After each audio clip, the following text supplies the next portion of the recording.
Prakash, WhatsApp audio.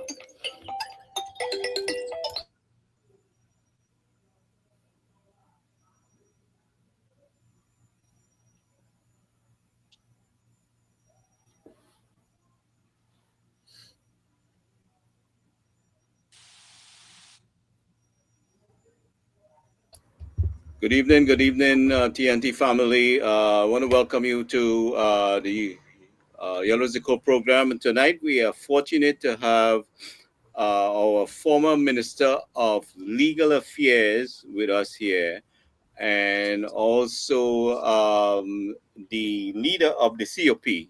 And Mr. Ramadar, I want to welcome you to Yellow Zico program on UNC USA.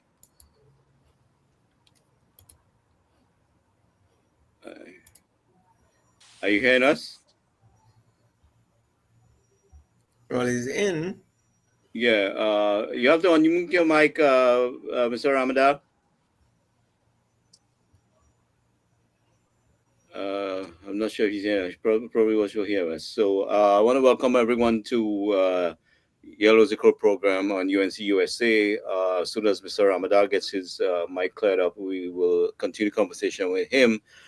We see some controversial issues here where we have a radar that's placed in Tobago, and I mean our Prime Minister is working very hard to improve our security and our border security, and there seems to be a lot of misinformation and confusion being purported out there as to why the radar is there. And I mean the United States is helping us with our security issues, our border security, our internal security. It's not the first time the US has been involved in assisting us. And I don't understand what's the big deal now. But gentlemen, yeah, you can go ahead while I try to work with Mr. Ramadar and getting him online here. Suman? All right. Yeah. Yeah. As Doc was mentioning, and I share the same opinion. If our security is being improved one way or the other, whether it's for narcotics or the drug trade or personal security or the island security, that's always a plus. I don't see why that's an issue for some people. Yeah, and also if it's a classified covert operation, you just can't go and divulge information there to Joe public, right? Mm, that could compromise what the US is trying to do. And if we're an ally, we have to assist, with the efforts. So Prakash, are you hearing us? Mr. Ramadar? And for some reason I'm not hearing him. Okay, go ahead, guys. yeah, so yeah, anything to help with the security and safety and well-being of Trinidad and Tobago is a big plus. So we should welcome, the efforts of the US there and the presence. Definitely, man. So yeah, go ahead. Yeah, Sorry. No, go ahead. Oh, no, Yeah. I'm hearing you. I'm Ken and Doctor. Hi, how are you? And hi, guys. Haven't seen you in a while. It has been a while. So how are you? I'm fine. I'm just between Canada and some work in Trinidad, and I went on the islands this weekend with my kids. We had a birthday with my granddaughter and my son's birthday, so just back in from down the islands yesterday. But no, So I agree fully that the having worked in the national security, I'm sure you have, and I started the National Security Council for over 6 years as an advisor to the council members who are ministers, and I was privy to a number of high-level security issues as an advisor to the Security Council, and it of course was chaired by the Prime Minister at times. I don't know if Prakash is on, but I remember him chairing cabinet a few times, as well as he was present in the Security Council at times, so he would have a good idea of some of the high level security issues which we can't really divulge to the nation as a whole. There are certain high level classified information that we just can't share with any and everyone, because the chances are, it will inhibit what we're trying to achieve. So I'm not sure how this thing got out of hand, but it needs, we probably need to pull certain key people around the table and try to let them understand what high level security means to all of us. We have in South, we have a boat that goes from Trinidad to Venezuela. I have Spanish workers who are working, who have actually naturalized. Some of them. Some of them are illegal, and every day, some days, they don't come. But this movement of people and human trafficking, it's like a norm, and it has been going on for no, I would say many years. Because I remember my dad used to say that in Port of Spain on a Friday and a Saturday, he used to have to go sometimes, with one of the white Caroni executives, when Caroni Limited was run by the British, and he used to go to Port of Spain as a driver for one of them. And on a Friday evening in Port of Spain, they used to have plenty Spanish people coming across, from Venezuela, almost like it was a normal thing. So this has been going on for Hold for a years. second, Dr. Ramu. Prakash, you hearing us? Mr. Ramadan, you hearing us now? I saw him on mute, but I'm not hearing him. I don't know what's going on with his device. Maybe you might have to reconnect and see, because Yeah, he did, and Yeah. I don't know what's going on. Yeah, why? yeah. I got So- Dr. Ramu. Yeah, no. It's just that I do agree. The sentiments on the chat is that certain things have to be done in a certain way, and unfortunately, it's sad. As a small country, we have to make a decision and we have to stick by it. And we are very vulnerable as a state, one way or the other. And there are certain things that are going on, and if we don't put a stop or at least mitigate some of it, we would just be spinning top in mud. And after 5 years, you would realize that we're nowhere better than we started. So something has to be done. We have to think out of the box. We have to probably do drastic things, and I'm happy that the honorable Prime Minister has the, I wouldn't say testicular fortitude. That wouldn't really be nice, but I would say that she has the I would stamina say- and the zeal I to do would what she say- has to do. Yeah, and I'm very proud of her. She listened to all of us what we had to say, our concerns about national security. We saw the bill in the parliament for the self-defense and home invasion bill passed there, and I'm hoping that we could get Mr. Ramadan's mic cleared up so he can join us in this conversation. So yes, definitely our Prime Minister is demonstrating some stamina there, and we have gotten the assistance of the United States, which is something I always encourage, over the years that we needed, definitely, Go ahead, Dr. Ramu. No, let me just ask one thing here quickly because so apparently I just listened to the news this afternoon, and apparently the issue came up because the Tobago House of Assembly wasn't informed that this was going to take place in the island, and the Prime Minister replied and says that he wasn't in the National Council. Is that what they call it? The National Council. He was not a member of the National Council, and therefore he could not have been briefed on what was going on. That's the Tobago Secretary, I think it is. My thing is this: that I don't know why the Prime Minister didn't say that. Say yes. I was going to get some kind of excuse. I was going to get around to you at some soon as this happened, because in the National Council is very privy and we were classified and blah blah blah, and therefore I was going to get around to you in time or some reason. But I think she was saying that he is not in the National Council, and therefore the Tobago people are saying we should be there because we are Tobago and you are Trinidad. Does Okay. that make sense? Because you were up there, I'm Dr. Ramrup. Does that make sense? That they should have been there, or what should have been done? Let me respond to you, Doc. Okay. I've been in Tobago work a number of years, well, almost 15. And I know from economist to project analyst to director of tourism to director IT and so on. I know the landscape exceedingly well.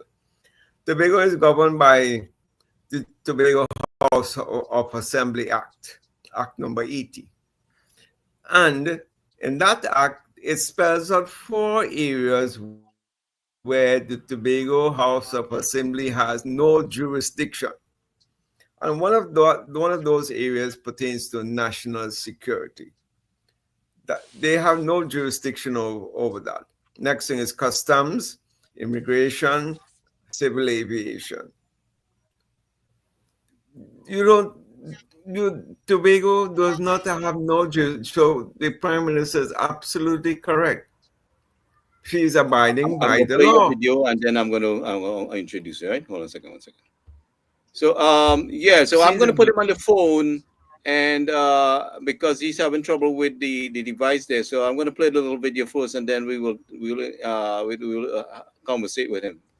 Mr. Ramada, what are your views on the tensions between the United States and President Maduro?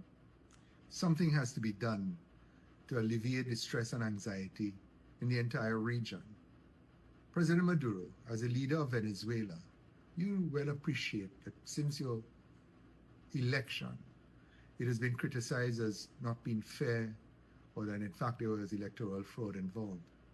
Apart from it, you look back several years now and you observe that the people of Venezuela have suffered under your leadership to the extent that millions had to leave Venezuela. I'm not making a comment whether it's true or not, except that if it is, that we in Trinidad and Tobago have seen so many thousands of your citizens coming here for a better life to get food and basic things. Something has gone terribly wrong with Venezuelan society. If you truly love your citizens, if you are a true leader, I'm reminded of the Solomonic wisdom, where 2 women claim to be the mother of a child. And Solomon in his wisdom says, okay, I shall split this child in 2 and you will each get a half. The true lover, the true mother said, no, let her have it. Is it too much for you, President Maduro? Is it beyond you or beneath you to say, look, if I love my country as much and it is creating all of this strife and uncertainty, let me just leave? Or is power more important to you than the well-being of your citizens? If you believe that you love more your people than you love power, then it is obvious to me that you should literally find a place to go. Thank you.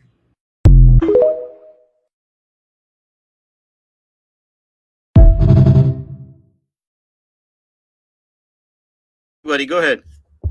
All right, thank you very much. And forgive me, I do not know. The gremlins are up with the multiple devices tonight. So finally, I'm able to be in your presence. First of all, thank you for the opportunity, Gary. There have been so many occasions that have eluded us. It almost happened tonight, but you always get it done, Gary.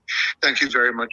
Now, it's a very interesting period. In fact, I can't imagine a more interesting period in the modern history of Trinidad and Tobago, and in fact, the region as to what is happening. For the first time, Trinidad and Tobago is in a position where many of our citizens are terrified in the belief that we'll be drawn into a war or crossfire of a war over which we have very little control. And I was hearing a bit of the discussion about the radar placement in Tobago and the issue of whether the country should have been informed in advance. Dr. Ramrup, thank you very much for stating what you have. In the administration of 2010 to 2015, as Minister of Legal Affairs and sometimes Minister of Justice, and as acting Prime Minister on multiple occasions, I actually chaired National Security Council and also as a regular member.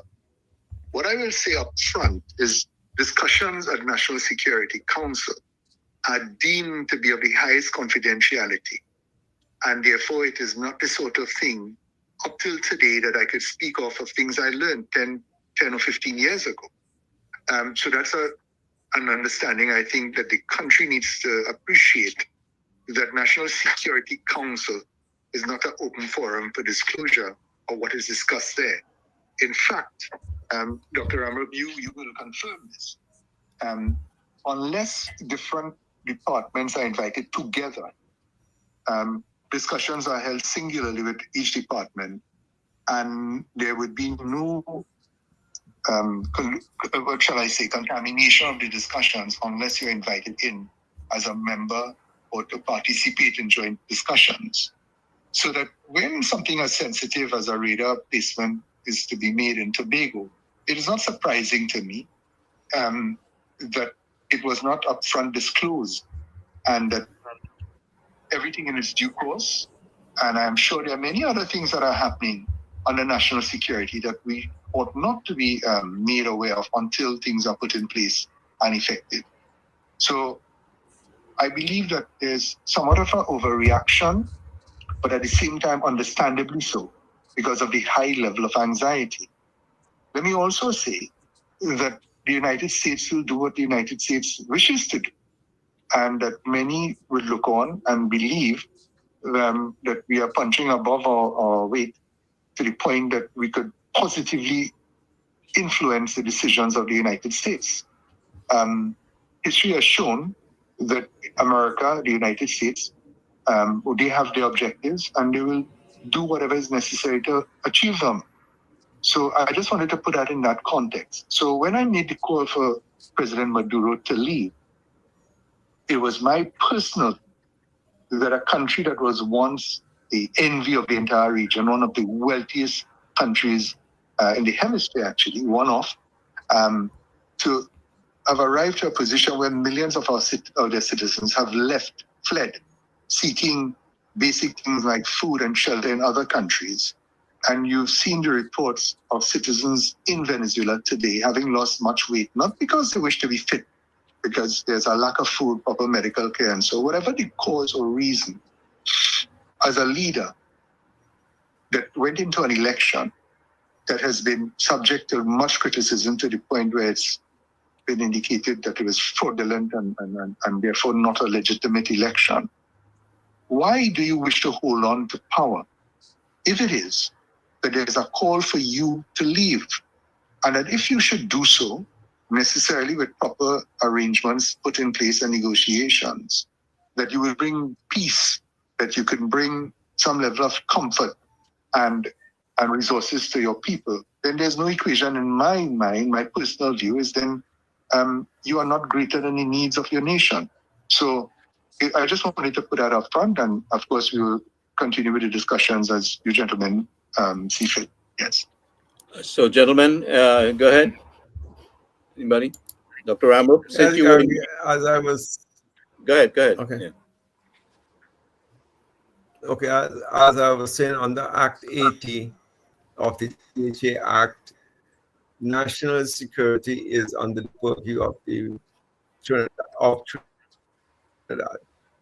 So the Prime Minister, to say, should have informed this and should have informed that one, irrelevant. What is happening is that there's an election most likely in Tobago next month, right?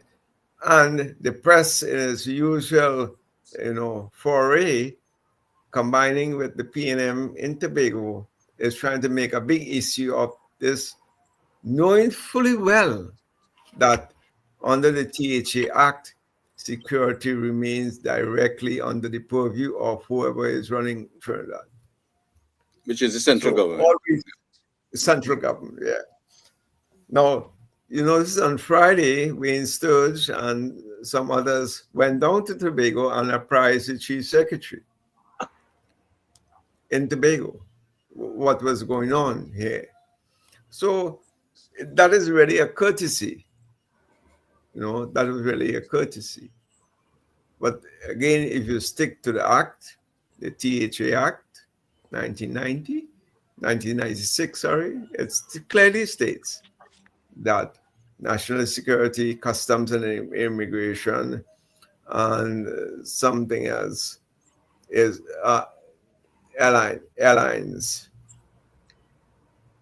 are under the purview of central government. Dr. Ramrup? Well, no. I mean, I have nothing to add in terms of that. That is quite clear. And one of the things that hopefully going forward, I mean, one of the things that I always recognize when I was in that type of environment, because I was very much involved in the integrated threat management team, because one of my officers when I was in ODPM, I think, was Captain Wint. He was the one who represented us at that level in terms of the threat assessment group, the ITAG. I'm not sure if that continued during the PNM time, but that threat assessment group pretty much would work with the National Security Council's secretariat, and the secretariat itself was tasked with managing the levels of information that would be shared, because clearly there was certain information that could be shared, but it had to be done through the secretariat in a way that it would reach certain levels in by adjusting the language of it. Yeah, one of the things that I found was a little weak in the whole system was, I'm not sure if Prakash would see the, maybe have another view, but I think levels of clearance is something that needs to be, well, I mean, as I said, I left there in 2015, because in 2016 when PNM came, they just booted us out of that whole national security framework when it came to public safety and disaster mitigation and all this sort of thing. So around 2015 when I left, I know that levels of clearance was something that needed to be introduced. And therefore, if you have levels of clearance, it really means levels of access to information and information dissemination from those high-level security meetings. If you look at the hierarchical or on-the-flying service type, if you remember the public service command with the UFS, certain methodology of communication, goes in a certain way, right? So in terms of information coming down from that system, I think the whole information management system probably didn't do well in the last 10 years. And I do feel that the chief secretary is someone that probably would have to be included in certain levels of information sharing going forward, and that certain levels of clearance would be given to key persons who work in the national security, mechanism, right? So, for example, head of SSA would have certain levels of clearance, etc. So, I mean, head of the commissioner of police, different levels of officers of the police service, fire service, prison service, different levels of officers who would report. And this hierarchical levels of clearance is something that we don't see. Access to certain rooms, for example, in the Prime Minister's office, or in the diplomatic center, or in some of the command centers that we visited when I was at ODPM, in the National Operations Center. There are certain areas where you just walk through. They might have a security guy there, but again, you needed to swipe a card, and you needed to have a red, yellow, like in the Airports Authority, you have a red, a black, and a yellow identity card. Because when I was at the Airports Authority, on the Airports Authority board, I chaired the Security and Safety Subcommittee. So in the airport itself, there are certain areas that you have no access to, depending on the barcode on your card when you swipe it. So I think that this is something that we have to have, and then people have to sign certain legal documents about information and information sharing.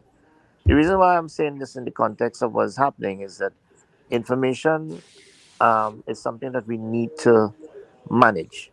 And that is why when UNC is in government, or any other party besides PNM, you have leaks of information coming in from public servants and other persons who might have access to this information, right? Once something is written or documented by minutes or by tape or by video, it has to go through some layperson, because it's the layperson who is involved in filing or coding or etc. And this is where the weakness in the system comes in, right? So I do feel that this is something that as a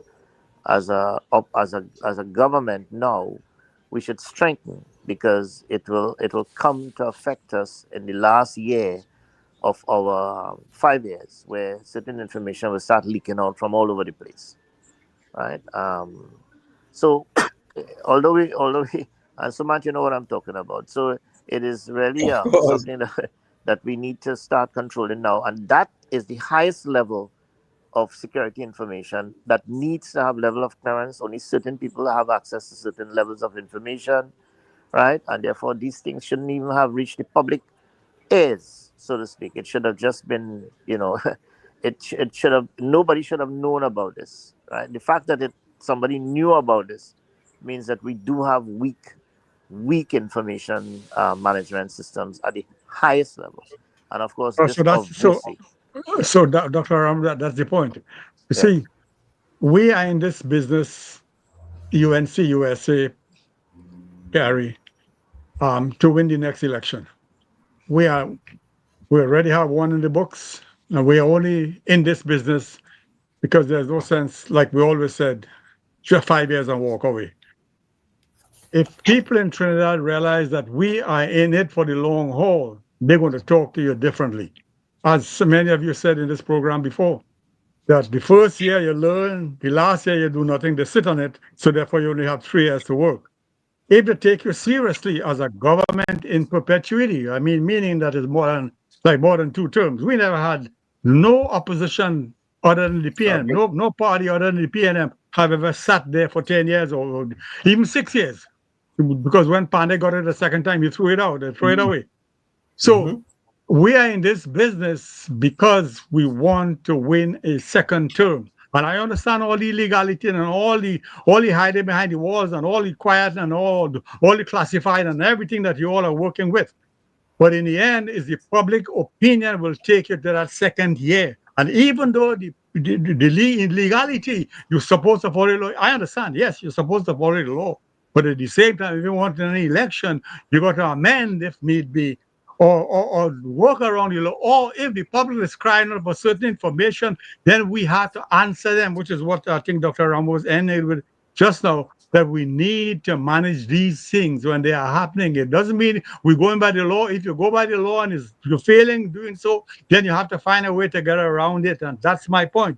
We are in this business to be there for a second and a third term. One term is useless because you don't do, right now you're only laying the groundwork.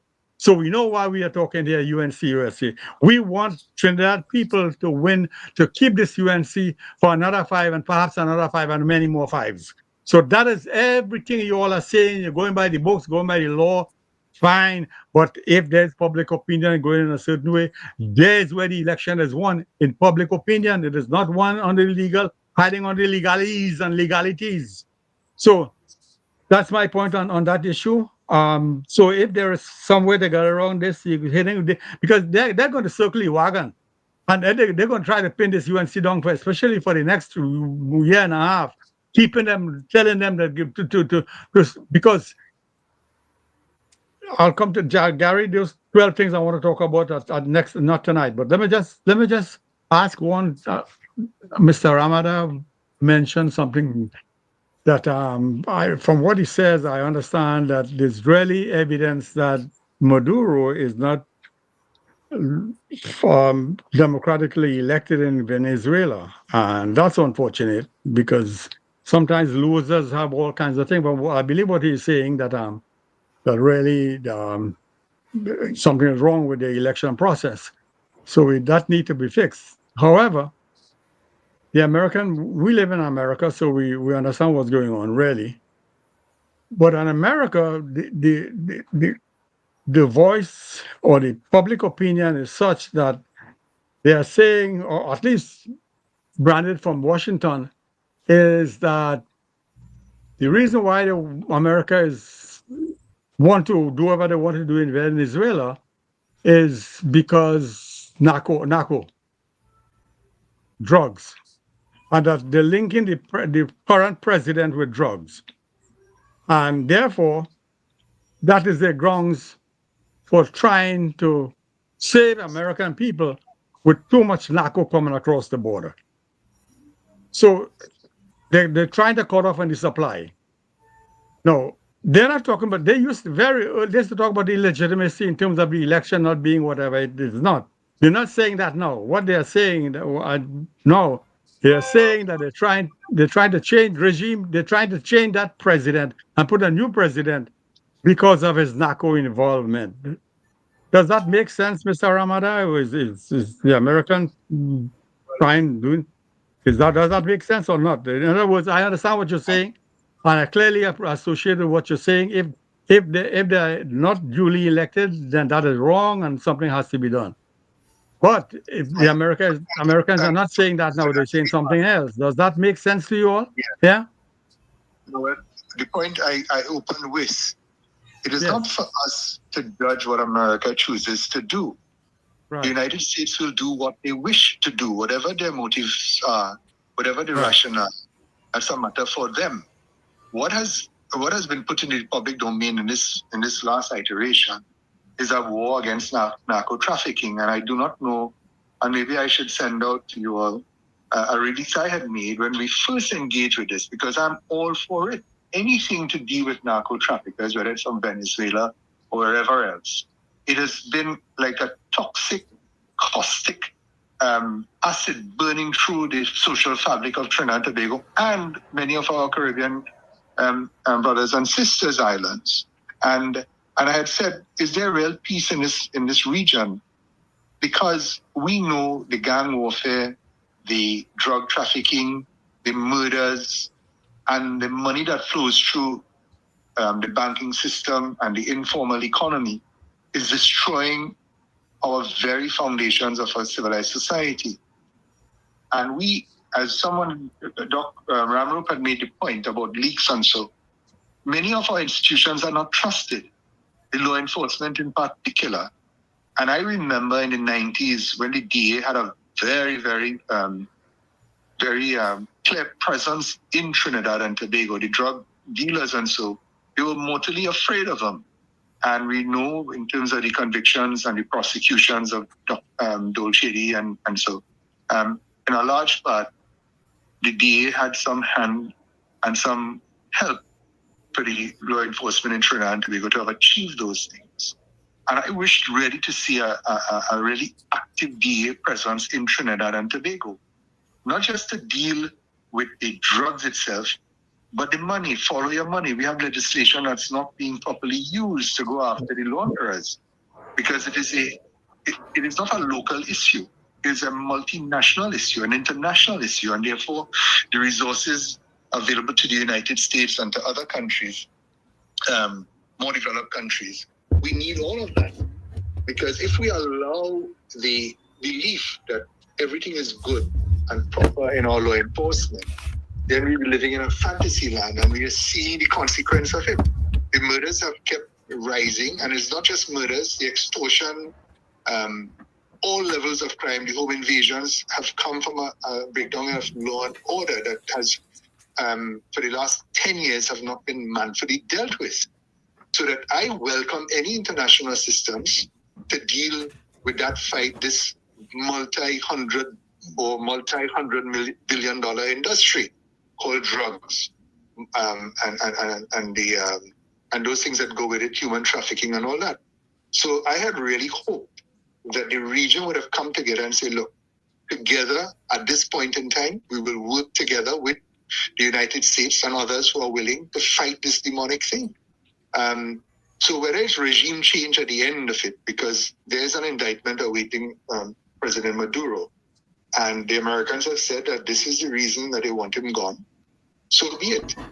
But at the same time, we have a responsibility to ensure that we partner ourselves with those we have common values with, not with Russia, who have shown themselves in what they've done with Ukraine. And then we've seen, even with Venezuela, their position in relation to Guyana. So there is something, amiss with Venezuelan leadership.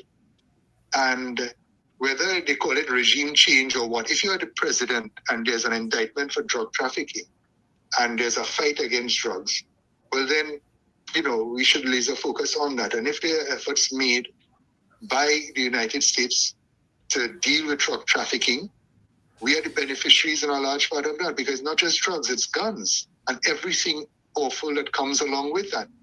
Now, I do not know the complete truth. I don't think anybody knows the complete truth. What we have are glimpses, and what I will tell you is that any country that left a position of one of the wealthiest in the region to one of the poorest, where the people are suffering, something has gone wrong with your society.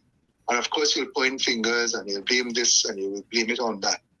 But you are the leader, at the end of which you have a responsibility to your people to ensure healthcare is maximized, food, education, infrastructure, and so are well rationed. When I say rationed, well made available to the Venezuelan people. And we just have to walk through our streets and know how many are here. Why have they left their homes?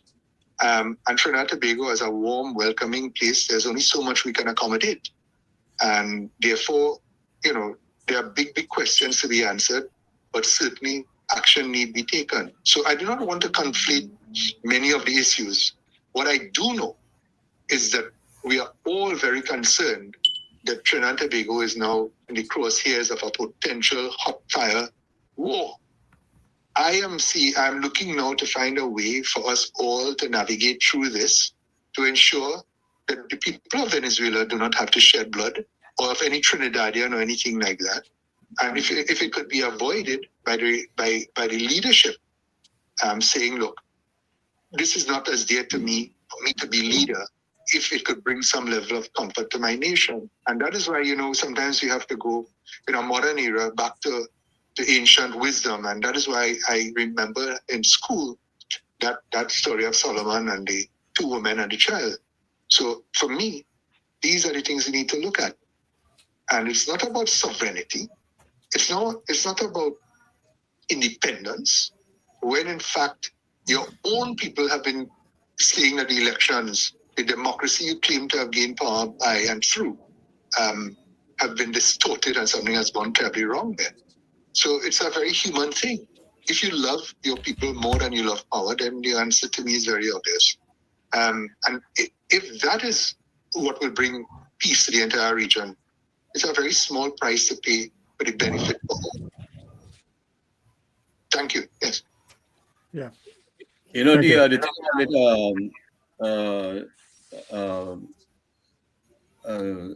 guys, is that the country that is affected the most with this entire situation is Trinidad and Tobago.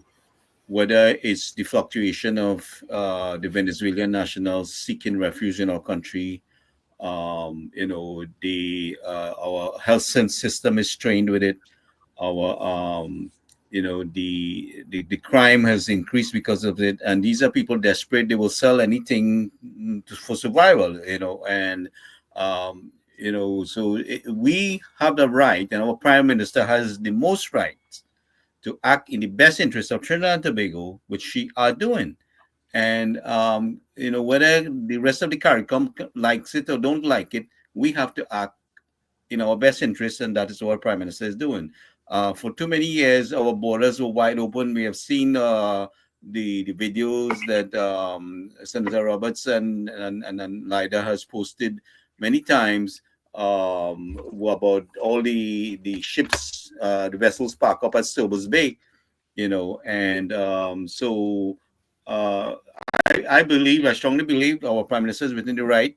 And I mean, not everything in national security should and could be disclosed in the interest of securing Trinidad and Tobago. And the assistance of the U.S. is something that we had sought, and I encouraged many, many times and many years ago. When we was in 2010, there's a couple of things that I wanted to get done. We didn't get done there, but we're doing it now. And so the radar, is in our best interest. And those who are trying to instigate mischief and to try to encourage some kind of destabilization and make the people panic, should be held accountable in reference to that. Ken, you want to add anything to this at this point? Well, look, a covert operation, you just cannot go out there and divulge information to John public, right? Um, so yeah, that has to be kept under, I mean, it's classified, obviously, right? It's an their ongoing security plan. operation. Right. Go ahead. Yeah. Correct. It's an ongoing operation. We don't know what the next plan of attack is or approach is from the U.S. perspective, right? They've given Maduro an ultimatum: leave, or they're going to at least strike or some kind of land invasion or what? I don't know. So we have that information is not for John public, right? As far as Trinidad and Tobago, we are just 7 miles off the coast of Venezuela, right? The last 10 years, and you just mentioned, Gary, we have 15 Coast Guard ships sitting idle, right? While we saw or we witnessed the biggest mass migration to Trinidad from Venezuela. No other nationality from Jamaica or any of these islands, right? And we have not Could only that, we could have had match. too many people gone missing from Trinidad and Tobago without a trace. Correct, You know? correct. So there's no accountability. There's no vetting of these people coming in. Look, I feel sorry for the people, right? There are some people who are really trying to escape hardship there, trying to get to come and work and just survive, right? But there are others who belong to gangs like Trent de Agra, right? Who are not coming, to with good intentions, if so to speak, right? And they're involved in drugs, guns, human trafficking, and again, I have never seen this amount of Hispanics just walking around in my community where I live in Central there, right? These people are not vetted. You don't know who's a serial killer, who's a drug dealer, right?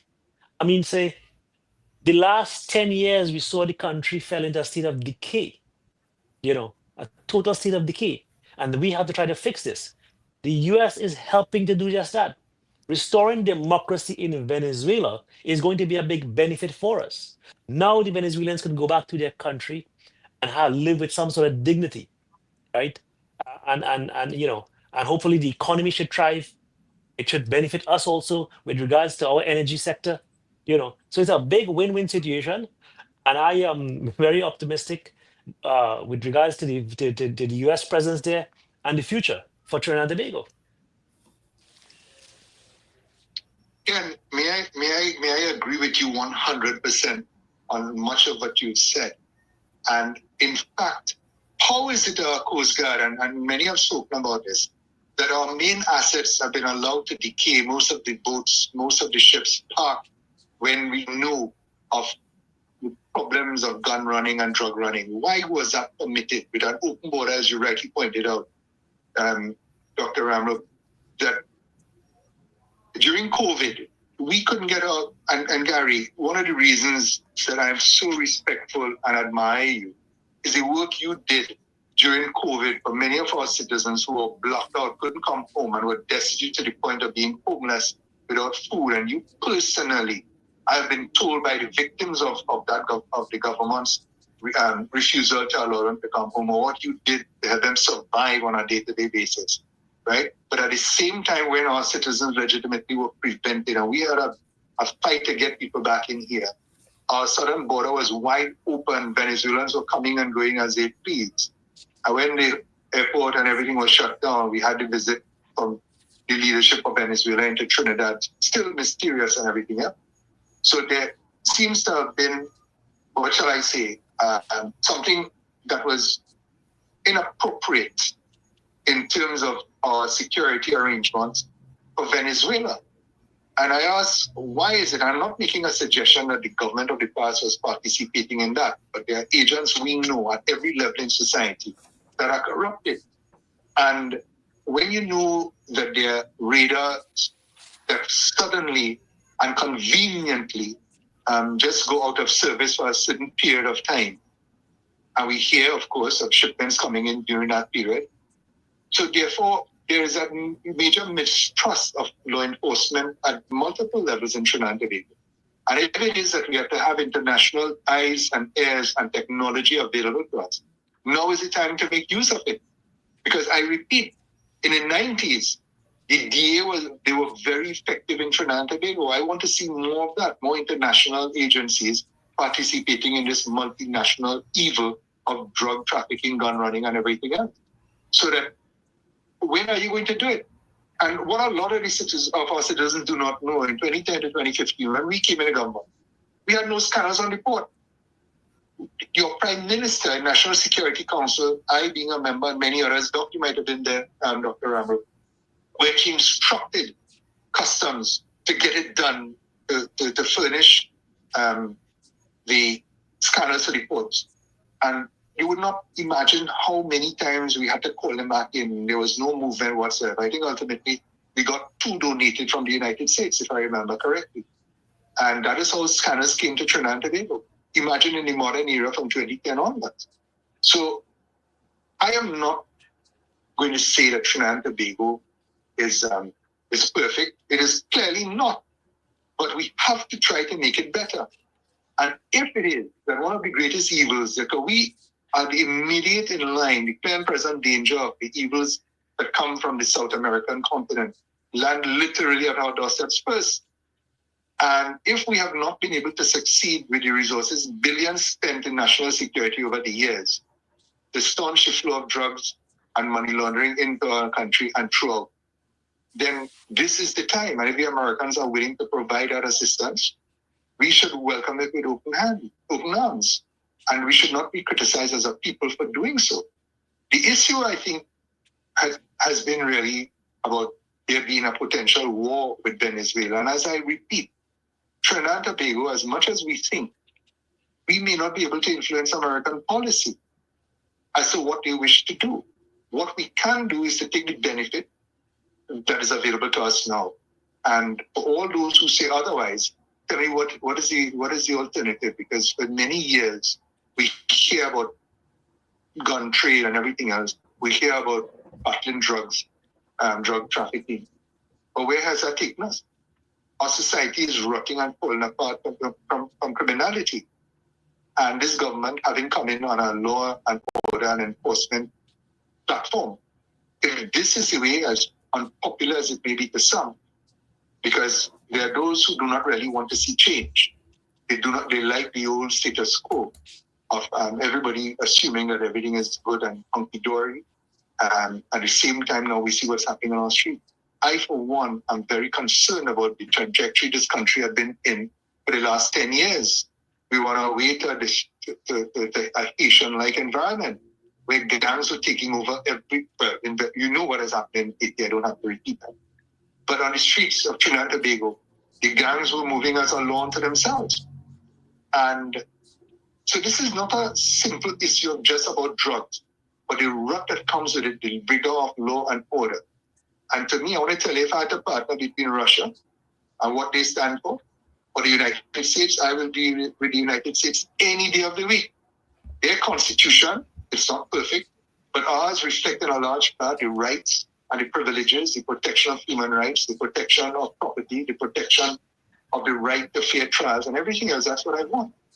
Many do not remember that in the last several years of the PNM administration, twice Russian spy ships were allowed to dock in Port of Spain. There was no big furor about it. I wrote about it. I made comments about it. It is something that we should not allow. Russian spy ships in Port of Spain. So there has to be a resettlement of what values we want to associate ourselves with. Do we believe in liberty and freedom and democracy or something else? And so it's a very complex thing. It is not just about drug trafficking. Multifaceted, and it requires a multifaceted intelligence and an approach to fix it. There is no time like today. The old Chinese statement that the best time to have planted a tree was 20 years ago. The next best time is now. And we have an opportunity with the American resources to deal with one major aspect of things. And when you deal with one major aspect of things, the collaterals that follow with it, you can also benefit from it. So I thank you for the opportunity, Gary. I do not know if I could add anything more. Yeah, Mr. Prakash, what I'm concerned about and what is alarming, right, is that, we recently passed the home invasion bill in the parliament, which we were long hoping for. And the PNM tried to spin this in 100 ways than one, including making it a racial thing. It's some kind of discriminatory thing. We want to, one of the MPs, I forget the one. Anyway, his name, I just kind of lose his name right now. But anyway, the whole team, in fact, were trying to spin it that we was operating in a discriminatory manner. And I was amazed and very happy to see the response of Defense Minister Sturge in stating that he had poor people in the Scotland who were facing home invasion. And what is more alarming is that they are more threatened by law-abiding citizens getting legal firearms than the criminals roaming the country with very heavy automatic weapons. They are ready to rely on that, Gary, it's military grade. When you see some of the videos of the weaponry, it is military grade. And that's all of these things need to be attended to. Drug trafficking and the money that comes. Gangs, it's all about the money. The gangs are there. That's what it's all about. And therefore, we've seen now law passed in this country. We have every law required, but no proper effecting of it. Follow the money. Where have you seen major prosecutions or investigations for big money laundering? We don't see that. Somebody is fueling and financing this criminality. And therefore, the issue of home invasions, let me put it clear. For those who have any doubt as to what I stand for the right of every citizen to properly be able to defend himself and his family, in particular into his home. We have so many cases, and I do not wish to repeat them, of women and daughters being raped in the presence of their father who is completely immobilized and he could do nothing. When you call the police, if at all they get the opportunity, the length of time for them to answer the phone, one, and two, if there's any response, all mayhem would have already occurred. You come here to take a register, not to pretend. Because, look, Dr. Amro, tell me, when we had the NOC operating, and they laughed and they criticized, the moment there was a crime in an area, and a report is made, the helicopter would be in the air, the patrol cars would be on the ground, and we would be able to follow criminals and capture them. After a while, there was a chilling effect on criminality because they knew full well that you could not leave one area and to go into another without some level of meeting force of the police and law enforcement.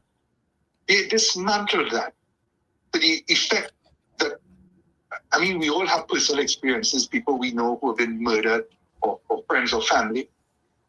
I cannot be as a citizen, as like you all are, people who love your families, to know that criminals can have unlimited access to the most deadly of weapons. And what do you have? To make a phone call when in the midst of the night, within minutes they're inside your home and do the most awful things. And you have to live, if you do, with that for the rest of your life, undefended. I am all for the right to bear arms, for those who are legitimately entitled in the sense of training, to have the mental capacity, you name it, whatever the criteria, that once you fulfill it, you have the right, and therefore the state has to provide that opportunity to you. So that lawfully, there are many cases I have done over the many years of law-abiding citizens living in areas, in particular in the rural areas, victims of crime with no consequence at all, murders, rapes, whatever. And they went and they bought guns illegally because they figured I had no choice. It's either I get a gun or I'm a victim, my wife, my daughter, my family will be victims of the most awful things. So we need to reset these things. So all the hysteria about home invasion and so, until we have a system where there's no crime, then every citizen has a duty to be able to protect themselves and their family. And the amazing thing, Prakash, is that the police will reach first for those persons who buy a gun to protect themselves than the criminals. That's the point. Many of them were prosecuted. Yeah, I remember. I think it was a hardware owner or landlord. I think it was the landlord. Yeah, he faced a brother. Now I'm seeing an article here with Annalisa Paul that I'm posting on the screen here now. You may not be able to see it. And they are trying to enforce the fact that the commissioner of police should be the only one to sign off on an FUL. that is impossible to maintain in order to and to work effectively, because there is no way in the demands that we have that one person with their best intentions can meet that demand. So what we are proposing is that like how here in the United States, our municipal chief of police, which will come under the senior superintendent of a jurisdiction in Trinidad. So we are saying that the senior superintendent can assist and should be qualified and designated to sign off on an FUO and a person getting an FUO. And that information can still go to the state level, but the fact that he will be, so the workload does not come to the commissioner alone, and you don't have to wait to 20 years for the commissioner to go through all those applications. What we have 100,000 applications right now. Well, let me just tell you this, and I'm grateful for the gentleman. Unfortunately, I'm not seeing, so I don't know who, but he made a most valuable point. A government to make fundamental change requires more than one person. Absolutely correct. Because without breaching any confidence, the Prime Minister Kamala Persad gave instructions years ago when we were in government to convert, or at least start the process of looking at converting the Firearm Fields Board to the Firearms Board. So that the police in the local areas, of course, will do their investigations, and if a person is deemed fit and proper, send that report to the Firearms Board that will be populated sufficiently. And if there's good reason to reject it, then so be it. But if there's no good reason and the police reports come in, then they should be granting the licenses. The commissioner himself, you're quite right. He has so much to do rather than being a bureaucrat and a signing agent, just signing off on things that the reports say, yes, we should. And then on what discretion does he exercise to say, no, I will not? Once the report come in, that proper investigation this person is entitled to and have fulfilled all the requirements, that should go to the Firearms Board and for them to issue the licenses, not leave it into the hands of one singular person, because they do their jobs in terms of the police, that is, in terms of the investigation. So that was work that had already been started. But of course, the election had come and that fell in abeyance. So that's something that needs to be revived, to take the burden off the Commissioner of Police himself. So that your suggestion is in complete accordance with that thinking that the Prime Minister then had agreed to. Right. So, we wasn't aware of that. So, Ken, this is the thing. That brings me to the point that we had started earlier. Those are cabinet discussions. Right. Because of the passage of time and so on, it was stated publicly in the past. So therefore, there's no confidentiality that I'm breaching now in saying it. But it's an idea that is worthy of furtherance now that his government is back in the saddle to do these things. There's so many things that we have started that could not have been completed in the time frame for many reasons, some good, some bad. But there was always that so much to do, so little time. And really, as the gentleman rightly put it, you need at least 2 terms to make fundamental change. So, look, we have a country to fix. We have a future to prepare. And the only way we're going to prepare it is by doing the right things now. So that this discussion here, I hope it will fall into the laps or into the awareness of those who now have the authority and responsibility to further work that is sitting in the ministry somewhere, in a large part prepared. So this is just one, and there are many other areas that we can talk about moving forward of things we have started but not able to have concluded. Right. Well, it was rather unfortunate that we were unable to keep government going into the second term, and I have some concerns based on what I saw happen there. With the sitting prime minister not notified about the ABC decision to extend the voting time, and there were a lot of information about interference with the votes, and that's something to be investigated. But I want to continue to use this platform to educate citizens so they don't buy into the misinformation, because there is, the media seems to be working on behalf of those who are trying more so to derail the government. And we have seen, we know, our Prime Minister personally, and we know that she has the best intentions, and what she did in the previous term, was in the best interest of our citizens. Look, they gave out the laptops to the kids. We've seen that recently, where and we saw that taken away by the previous government. And there's so many things that she had put in place, as prime minister.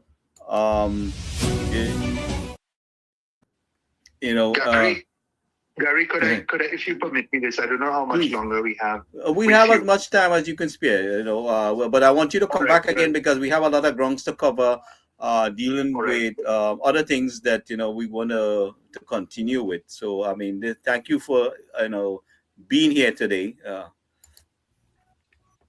But I just wanted to make a point before I leave you now, and thank you in advance.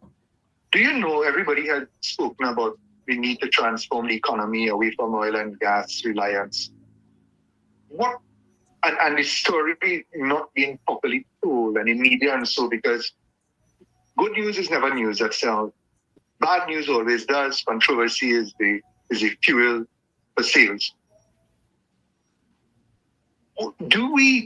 Have we forgotten that between 10 and 2010, 2015, that we had put in place, and they demonized the children's hospital. They demonized the swimming academy, the cycling academy. They denied the 106 school. They went in parliament. These are sitting concrete structure. They tried to deny they existed. And Dr. Gobi Singh was able to show them, name it, and show them pictures. Now, I wanted to make a point. You remember when it was announced that we opening an airport at Camden and Hoover? They laughed. Little did they know, because they didn't wish to hear or acknowledge, that the grand plan since then was this, that we wanted to bring in the international sports teams. We had the cricket academy that would have been completed there. We have all the stadia right around in Central. And we wanted to bring in international teams as sport tourism. And we're talking about world-class teams for training and practice, swimming, field, track, and you name it. But none will come unless you have a world-class medical facility right close by. Dr. Ramu will tell you that. And that was a world-class institution intended not just for the children, not just for our burn center, but to provide that comfort for all those high-level teams and their owners and managers, that if anything should go wrong, we had the best of world-class medical attention available. The airport wasn't for even 747s or just, they were for private jets. The owners, the managers, the world-class athletes who would come. And Sevilla, one of the most beautiful places in Trinidad and Tobago, was intended to be a 5-star hotel with world-class golfing and so.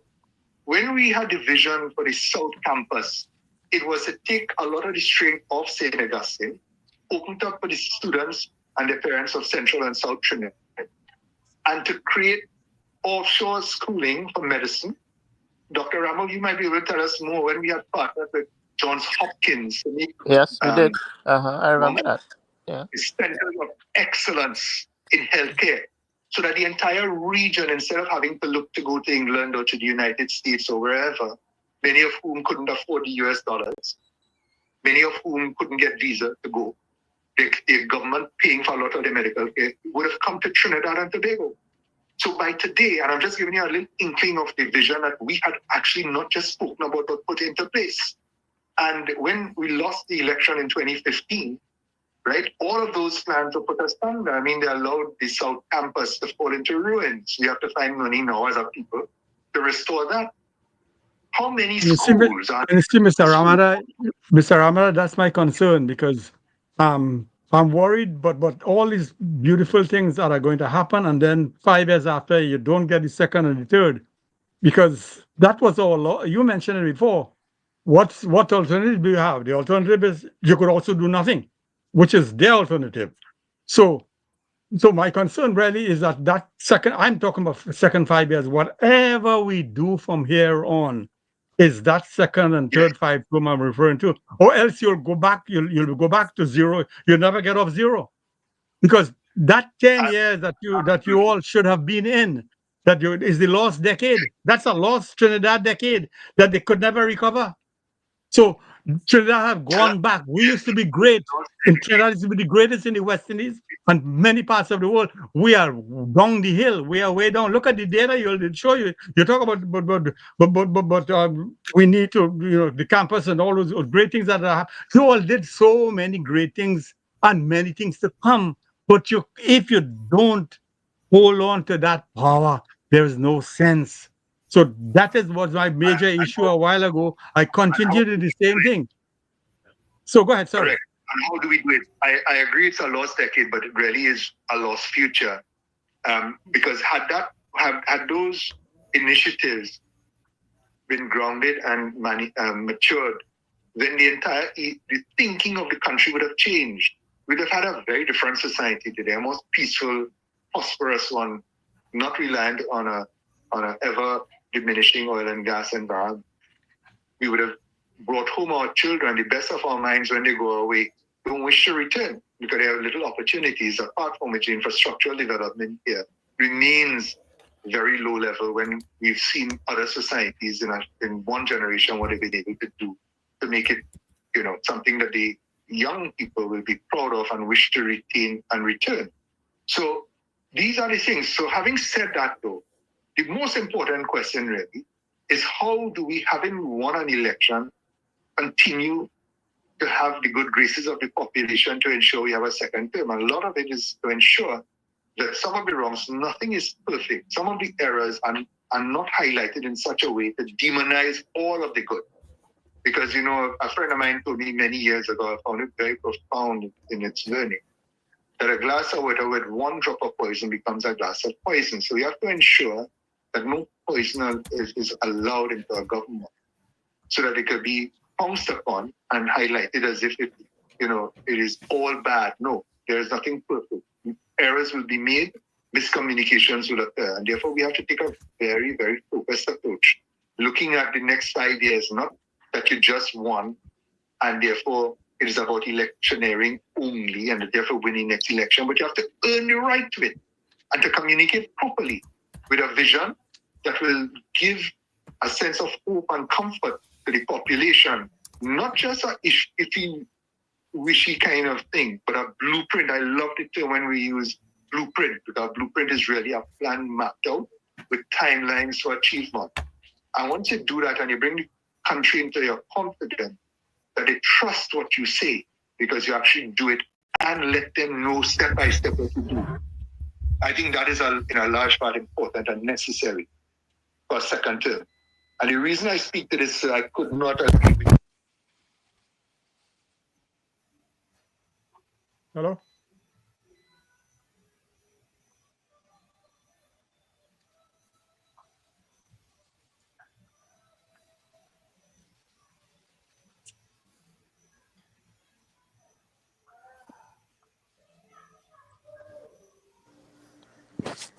Sounds like we lost him a bit there. Yeah. Yeah.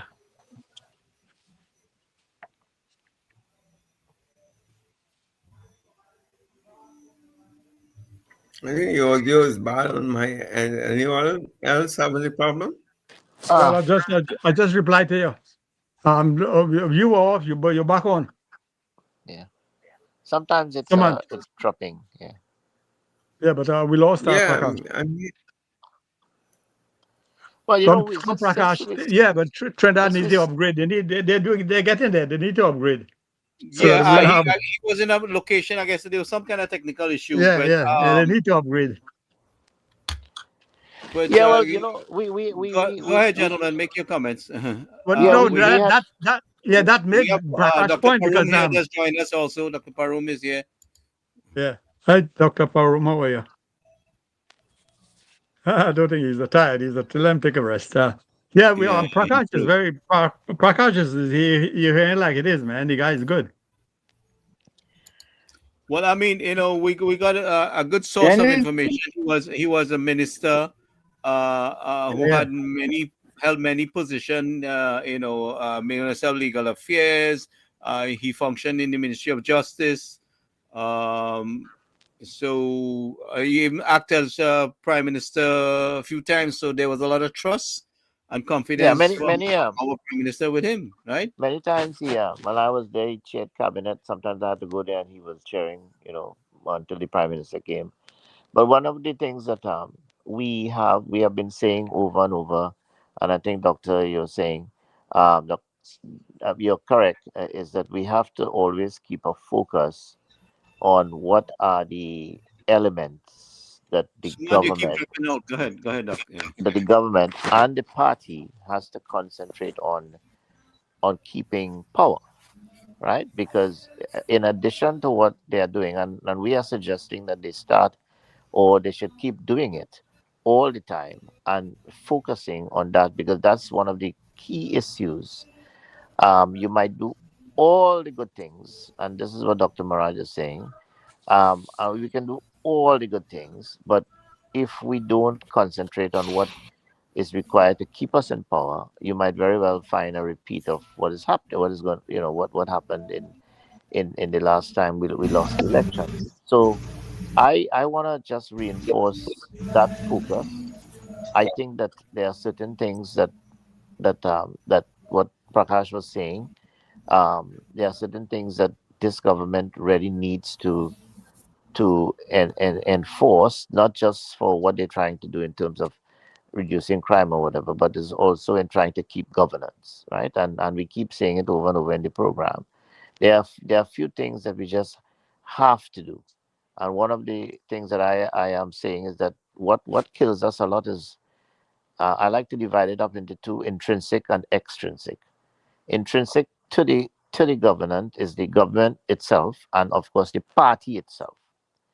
And I think a lot of it is something we talked about. One, today we talked about, what I suggested is that they have to prevent leaks, right? And because leaks are going to come in the last year and a half, right, where people are going to be giving information to the media, to the Facebook, social media, and they're going to be coming up with things that could be damaging to the government. Sometimes it might be confidential issues and whatever. So in order to control leaks, we have to have a whole of government, right, level of clearance when it comes to information and access to information. This is also important in controlling and process, what we call process mapping. In other words, then if 2,500 people have a certain level of clearance and a certain type of information gets out from that level of information, it means that one of those 2,500 or some of it are responsible, if you know what I mean. Yeah.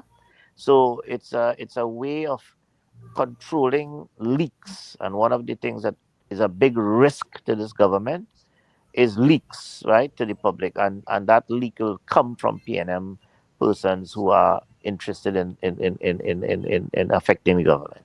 The second thing is intrinsically, is how we respond to the questions of the media and the public on all forms of communication, whether it's social media or traditional media. And therefore, a lot of training has to go in what we call crisis communication and risk management. Crisis communication and risk management. How do you answer things? How do you respond to questions? And this is why, if every Tom, Dick, and Harry is responding to everything the press asks and everything social media, then we're gonna have a problem, right? You have to have a good public relations process, and it has to be certain tiers of information vetting. And crisis communication is how a minister or a key person responds immediately to a question. These type of questions are not there. There are universities and there are courses that teach people, right, what to do and say in crisis management and crisis communication. It's not something that you pull out of a hat. It's not something that you become a public servant or a person in the community, and then all of a sudden you're elected as a minister or a parliamentary secretary, and you get that skill almost immediately. You don't, right?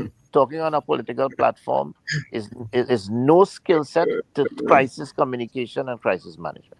So what's going to kill the government is crisis management and crisis communication, and how they respond to questions in the public domain, right? And that is something that they have to be trained in, and certain people have to respond, and certain key processes have to be embedded to vet messaging and to vet the language that comes out, right? So that risks can be reduced to a minimum. Things like banana and monkey and all of those things, we have to be very careful when you see they start coming out in the last year, because they're gonna kill us. You see, and one of the things is that if you have a good crisis management team, you would find that nobody should be able to put up a TikTok with the honorable prime minister saying, "Well, we have to share things with Tobago. And if you don't do that, that's really bad. And Tobago is very important." And then on top of that video, they're saying that the Honorable Prime Minister is saying that they didn't need to know. So right away, that type of contradicting statements, we have to be very careful going forward, right, in our research. And therefore, Yep. you have to have a whole department of young people who are looking for jobs right now, sitting down in a room and starting to screen all of those videos, so that before that video even hit TikTok, right, we already knew that it was coming. And that is not something that we cannot do. We could do that. And I'm not seeing it as yet. I am saying that if we don't do these things and adapt to the fourth industrial age in terms of communication and AI, then we are going to go down again after 5 years. You see? So there are a number of other things, and that is just, I mean, to cut a long story. There are other things that I can add, but those two things that I'm saying: one, level of clearances, because if you do an algorithm, Suman, if you do an AI, Yes. check, you will see that one of the biggest risks we have as a government is leaks, right? That's one. Two, one of the biggest risks we have as a government is people saying the wrong thing at the wrong time, and the wrong people saying the right things, or the wrong people saying Right. the wrong things, and you don't have a process in which information is being sent out, right? And proper vetting and clearance, and the language has to be edited and vetted, right? Where every time they can feel that they can go out and say something because they're good in a political platform, it doesn't mean that they're good at crisis communication and crisis management. Yes. So I think that if I had to just use those two indicators, or those two elements of a government in power, this is what PNM has to a large extent. PNM has an institution. PNM party is an institution. When you pay your dues in PNM, you actually support the party, because part of your dues goes towards the party. Some of your salary goes towards the party, right? In other words, then they have an institution, not just financial, but they have an institution that is chaired with race and genetics and everything that you could think about, hereditary. People are born PNM, right? So therefore, in a sense, what we have to do is we have to try to develop that own institution. And therefore, one of the biggest problems that I had when I was, in the party, which probably caused some of the problems I'm having now in terms of being, alienated or put aside among some of the others, is that we were saying that you need to institutionalize the UNC. It should be a party that comes together for elections, and then when the elections come, you put the whole of NATEX in political positions, and then the party is left to run itself. You see, so therefore we must have a Void. There's party. a big void right now in the Yeah, even while yeah. government is there, you have to have a party. So you have to begin to institutionalize it whilst it is in government. And therefore this institutionalization of the party, right, means that you have to treat the members as members and give them member benefits, right? And this is where things like welfare and access to movie town and a 10% discount at UNC, a big business people, and you know what I mean. These are things that you have to start doing now. Invite certain people to the diplomatic center for functions, not just the friends of the ministers. You see, so I think that what we have to do is we have to look at all of those things, because those are the things that will come back to kill us. And Dr. Maraj asks the question, what are some of the things that we need to do to keep us in power?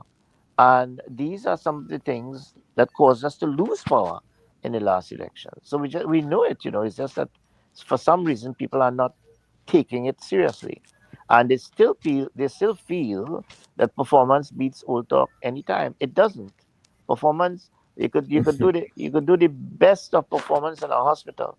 You could treat all 10,000 patients every day with good healthcare. And if you don't have good customer service and you don't have good patient satisfaction programs, then one stupid thing will happen and it will just throw down the whole healthcare system. So this is just my piece, for at least for tonight. Let me just add to what you're saying there, Dr. Rambo. The I submitted a 14, I think a 12-point plan to you all sometime before. It's really a counter to how to answer the opposition for what they're saying. And I was making the point that we are from America, really, and we're not supposed to be saying the same thing that Trinidad people are saying. We're supposed to be saying that plus other things. So it's that plus other things I want to get across. For example, to add to what you just said, Dr. Ramrup, two things are bothering me. Well, in fact, there were three things, and you mentioned some of them. One is the party as it is now, when they came together, was called a coalition of interest. We have to want somebody, UNC USA could do that for them, monitor progress and advise them accordingly. Number two, succession planning. Our beloved Prime Minister. There will be a succession because we're talking about 2015. We're talking about 3 or 5 terms to come. Or women would know, at least 3. We have to have succession planning, and we got to stand. And the third thing, you mentioned it also, but didn't delve into it, was how do we train our people to answer John Public or the anti-elements, anti-UNC elements, which there are still a lot, and there will be a lot for a while. Until you win the next election, it might go away, it might get less and less. So those 3 points are UNC USA or anybody, external body should be advising the party, because we're supposed to be looking at the Trinidad party as I was schooled in the PNM school. So I understand how the PNM do their thing, and that's why I beat them in Arima. So I know the school. I know they have, in fact, they still have the school going on, and they train their people. The first thing they do is to go to the communities and they take power at the school level, at the county council level, at the town level, at the national level. They take power at the ground levels. Just the other day, someone mentioned to me about something in Palmis that there's growing weed on the roadside, and they shouldn't send a picture. My crap. What is, don't look for the government and look at what the government do, but what is your homeowners association doing about it? What are your pressure group? What are your village councils? What are they doing? Is that kind of a consciousness to keep you for the next, what is to be done for the next 5 and 15 years? You cannot win an election and then every 6 months have to come together and win again. That is why I'm really raising these 3 points for us to continue to focus on. Monitor the coalition of interests without they knowing it. Succession planning without she knowing it. And school for training for our members of the party so that they stay in power in perpetuity. And I will leave it with that, Dr. Ramrup. I don't like to talk too much, but why sometimes I do. Why you don't like to talk too much? You have nobody's restricting you here. Please talk. Yeah, I don't want to bore you with you. I already offload tonight already, so. All right. You got my drift. You understand, Ramrup, Dr. Ramrup? That coalition of interest is bothering me. It's not bothering me, but I want to monitor it. Yeah, The succession planning, I want to monitor it, and the training of the volunteers and the party members to be in power at the block, at the community level, at the village council level, at the town level. Because that is the way you become institutionalized, Dr. Ramrup, as you mentioned so many times. Yeah. Yes, and I'll tell you something else, Doc. You're right on point, but from the outside, you can see a lot of things that is happening inside. But when Right. you're inside at the bottom of everything, you don't see it. So, like all the ministers and the technocrats and the advisors who are on the ground here, they don't see it like that because we on the outside now, we can look at it objectively and say, yes, these are the shortcomings. This is what needs to be upgraded or you monitored more closely. But who is there in the inside who is are not aware of that? So there is relatively little or no action is being taken. Well, Yeah, you know, Carlos I Gilbrand. did Yeah. designate our team as a team committed to watching the Prime Minister back, number one, right? Number one, we protect the Prime Minister and we bring necessary information to her attention so that she does not get blindsided. That is the commitment I personally made to her. That is the commitment I committed UNC USA to notifying her as we function as a risk management team, quality control. So we have, when we see something we feel is necessary to, do not shy away in saying it, bring it to her attention. What she does with it from there on is up to her. But the fact that it is, I do not want her at any time for any of us to see something that we should have said and don't say it. Go ahead, gentlemen. But when we discussing sensitive matters, that when she might be a candidate in the discussion, we have to keep her out. I know what you're saying about what I'm talking about something a little different. But I know what you're saying, and I agree with you. But I'm talking about something a little different.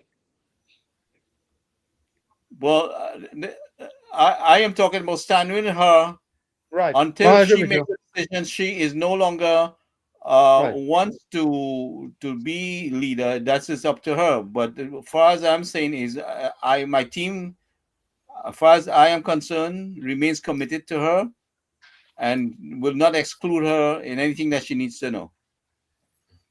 Right. Correct. But beyond, you see, beyond her, I'm concerned about beyond her. All right, I understand your concern. After Kamala is what? Okay, all right. So then we will deal That's with what that I'm at that time. that's what I mean. Yeah.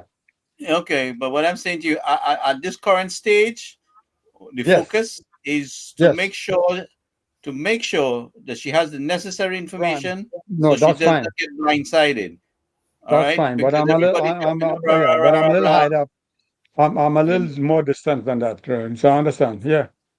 Okay, so we have to focus, and that's how we could keep her keep in government, is that we make sure that she does not get targeted unnecessarily with things that could have been prevented. And while we're looking out for the country, I am here to watch her back. That is my commitment.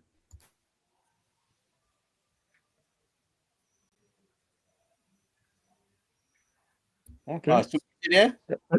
Yeah. Anybody else? No. And So like if where's somebody left? Right.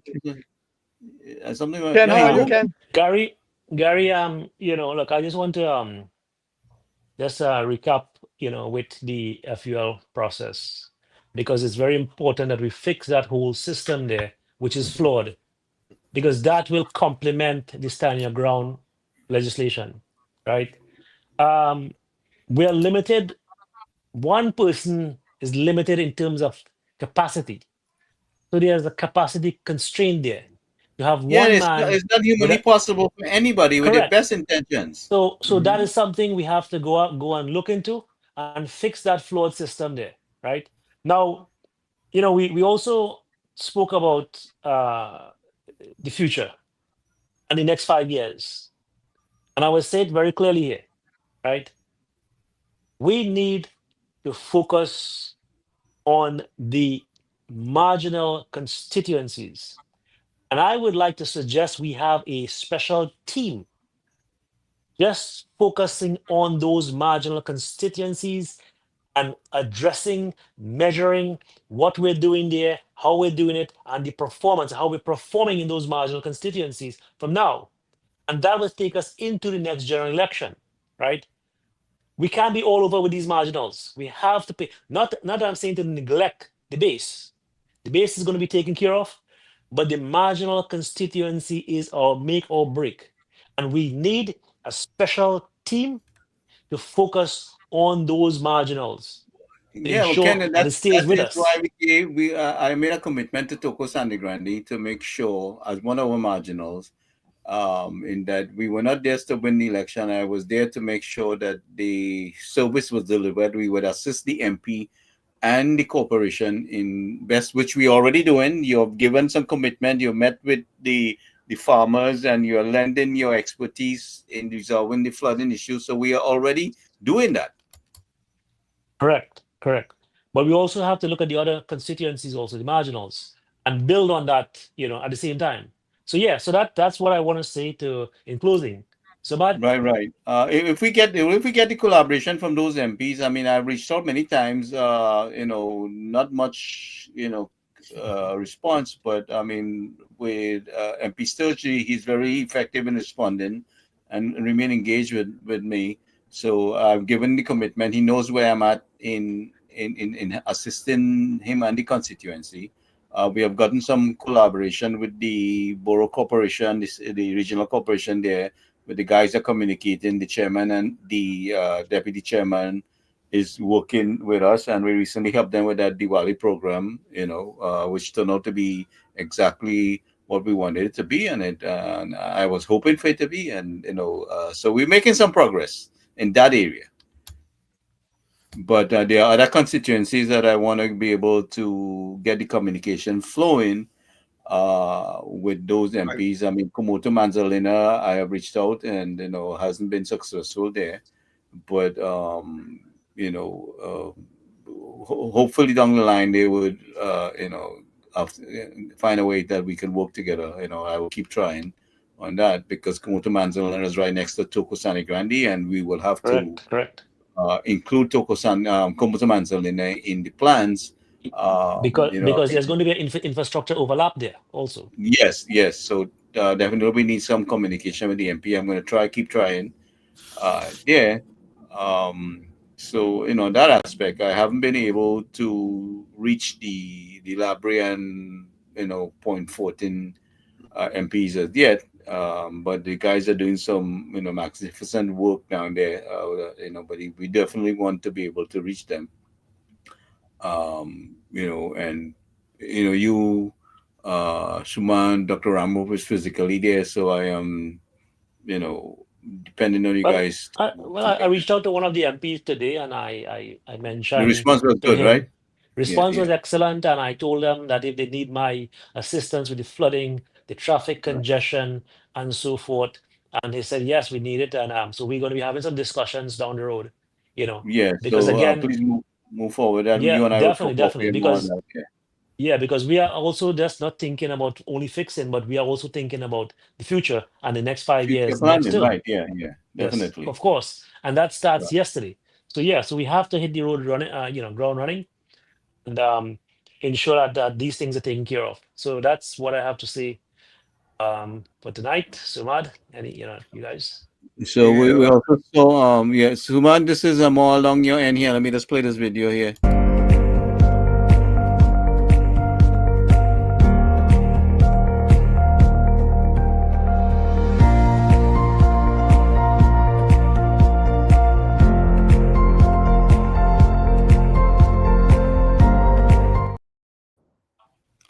Go ahead, Suman.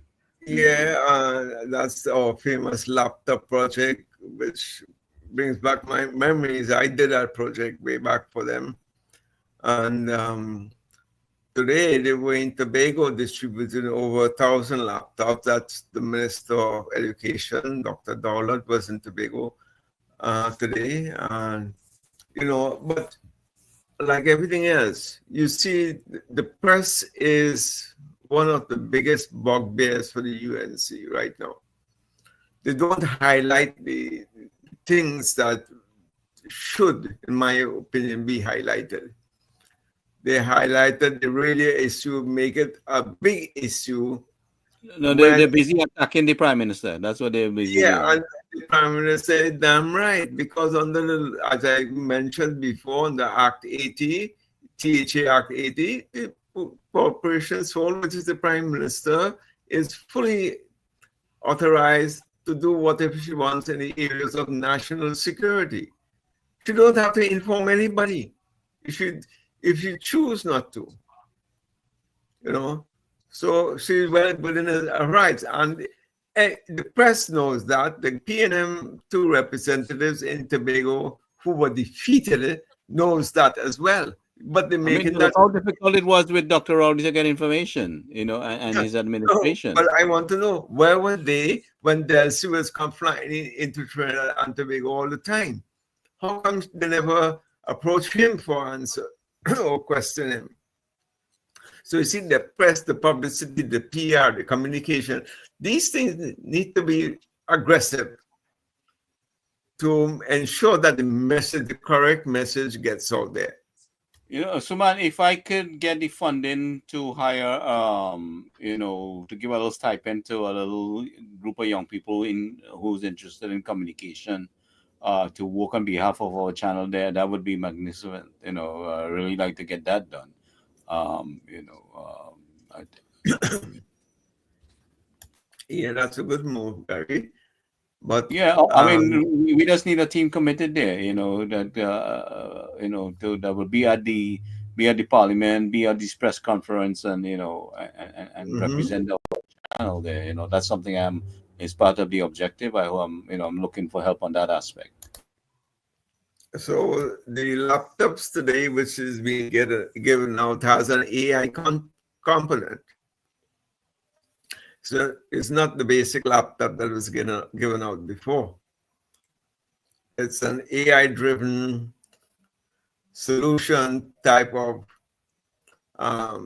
with programs in it. For example, if you're doing mathematics and you're stuck on a problem, and you call up on AI, and it helps you, shows you step by step how to resolve the problem. Now, that has both advantages and disadvantages. I don't know if you all may have read in the US that MIT did 2 years research work on AI. And it says that with the introduction of AI, a lot of people have lost the ability or are quickly losing the ability to think. They're becoming so dependent on AI and ChatGPT and DeepSeek and all the other programs that since that is providing the solution for you, people are just not thinking more. But so that, like everything else in life, there's always a negative and a positive side. But AI, I think in the school, the computers being given out for this fiscal. With the AI component, I think it's very solution oriented in that whenever students have issues or problems that, long ago when they had that, they had to go to school the next day and ask the teacher. And so right now you can have that at the tip of your fingertip. So you could be at home at 9 o'clock in the night and you get stuck with a math problem. You can find a way to solve it. And you see, so man, that is why I write in questions. So they cannot find it, the AI cannot find it because it's not there yet. The solution to the question I'm writing, which I did yesterday, cannot be found on the internet yet. It will be found after. Mm-hmm. But right now, I have to write questions in such a way, and the teachers in Trinidad would know that you have to write questions in such a way that you don't deprive them of the AI. You allow them to use the AI, but you also challenge them beyond what the AI can help them with. And that is what I was saying, exactly what I was saying. You don't want them to lose the ability to not be able to reason or to think or to solve problem solving. Yeah. You don't want them to become so dependent on AI that they forget how to rationalize things or come to. Well, that's where Dr. Maharaj has some value. He has some work yet cut out for him. He can participate in that. So I mean, look, we have a fully multifaceted, all-inclusive team here. with so much variety of capabilities, from the engineering part, Sumant with his technology and finance, and Dr. Maharaj and his finance and teaching technology. We have Dr. Ramrup in so many multiple skills and capabilities here, from medical, the emergency preparation, response, disaster, medical response, the ambulance care and response. So, we have a full-fledged team here. And I just want to show this. I think this is where the was that, is it the CPO? I think that was assisting, that they were waiting on for the approval of the 10%. Let's take a look. So it's spread with polar consolidation for the both triennials. Can you explain that to us again? So it's two negotiating periods. There's two periods. One period is 2014 to 2016. The other is 2017 to 2019. The distribution of the percentage is 1% in 2014, 1% in 2015, 1% in 2016, 1% in 2017, 1% in 2018, and then 5% in 2019. There's polar consolidation for both triennials. So the net effect is about 15%, because when I consolidate polar, the salary increases. Now, you said that they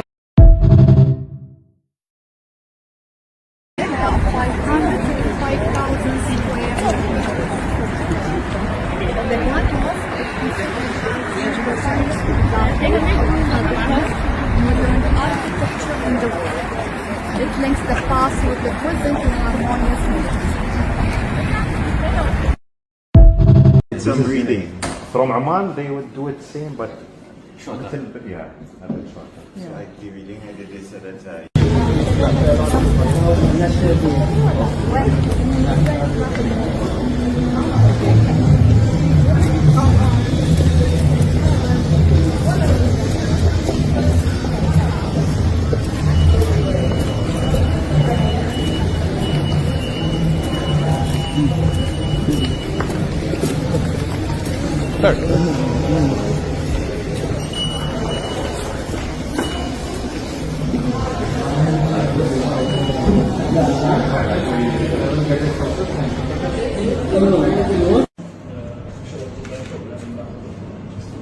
My name is Fahad Al-Gharbi. I'm the undersecretary for UNICEF.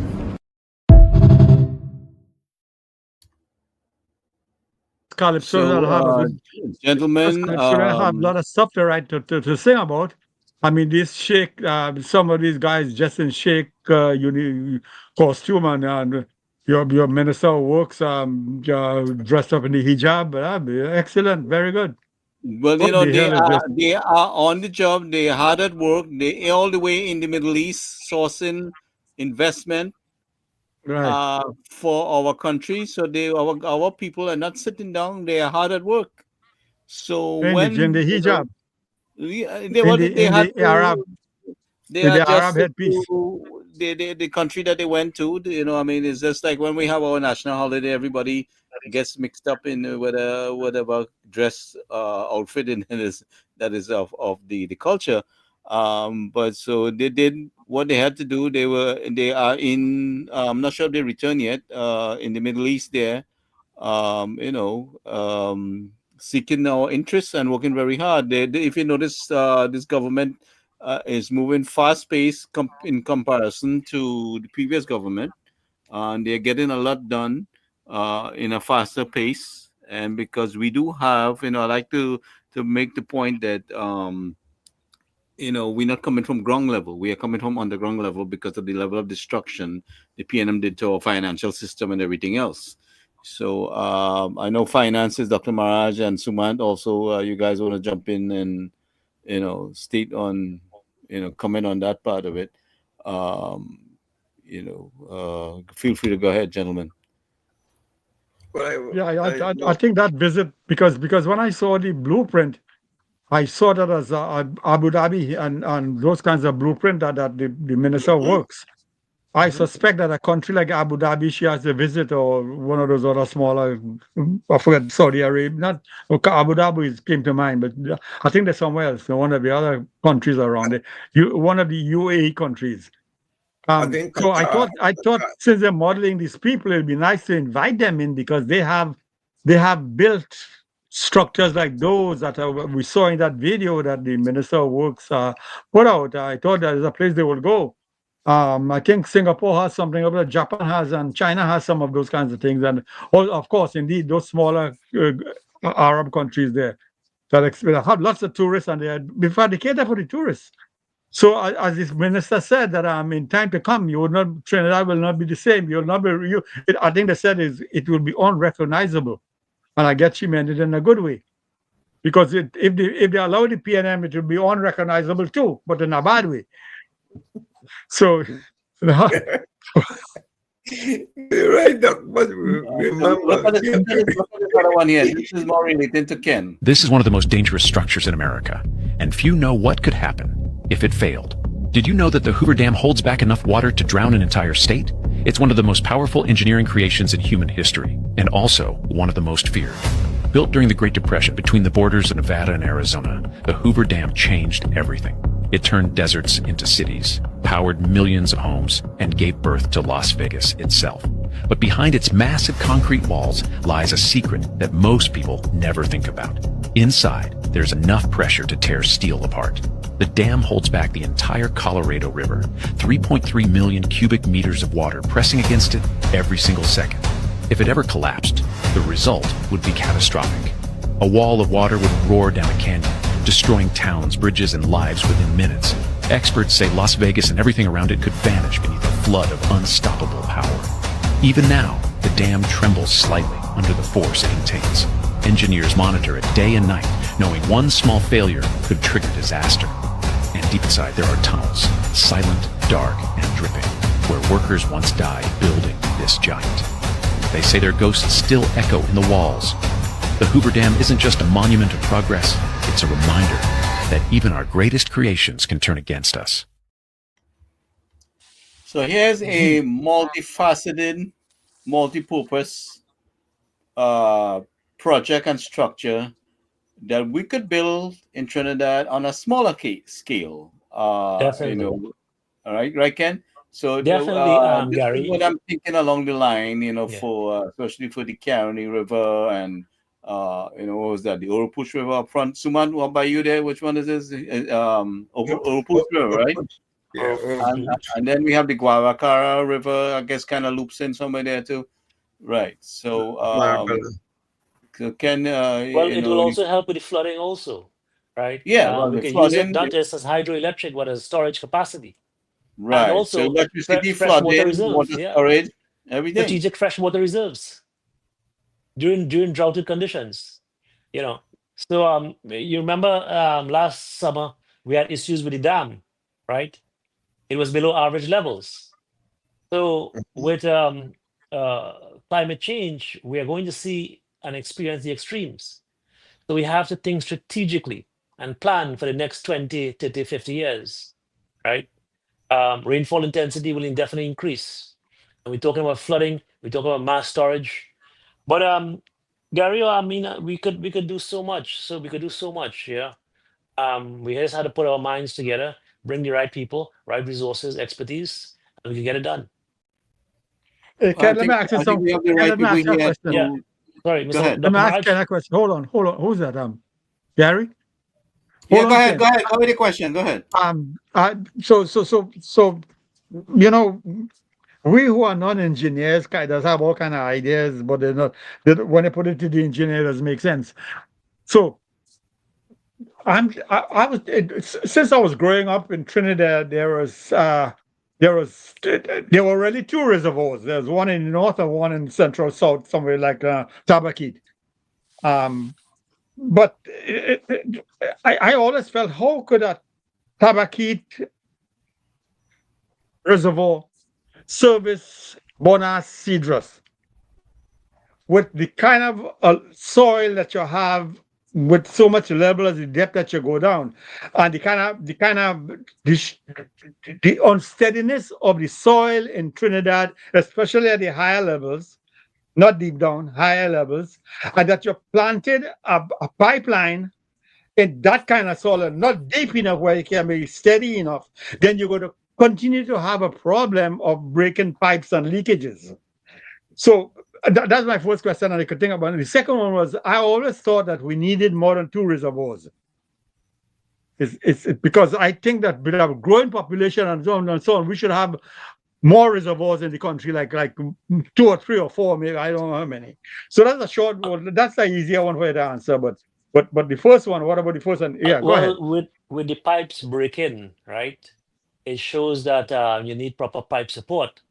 But maybe we need to change the type of pipes. We could use HDPE, right?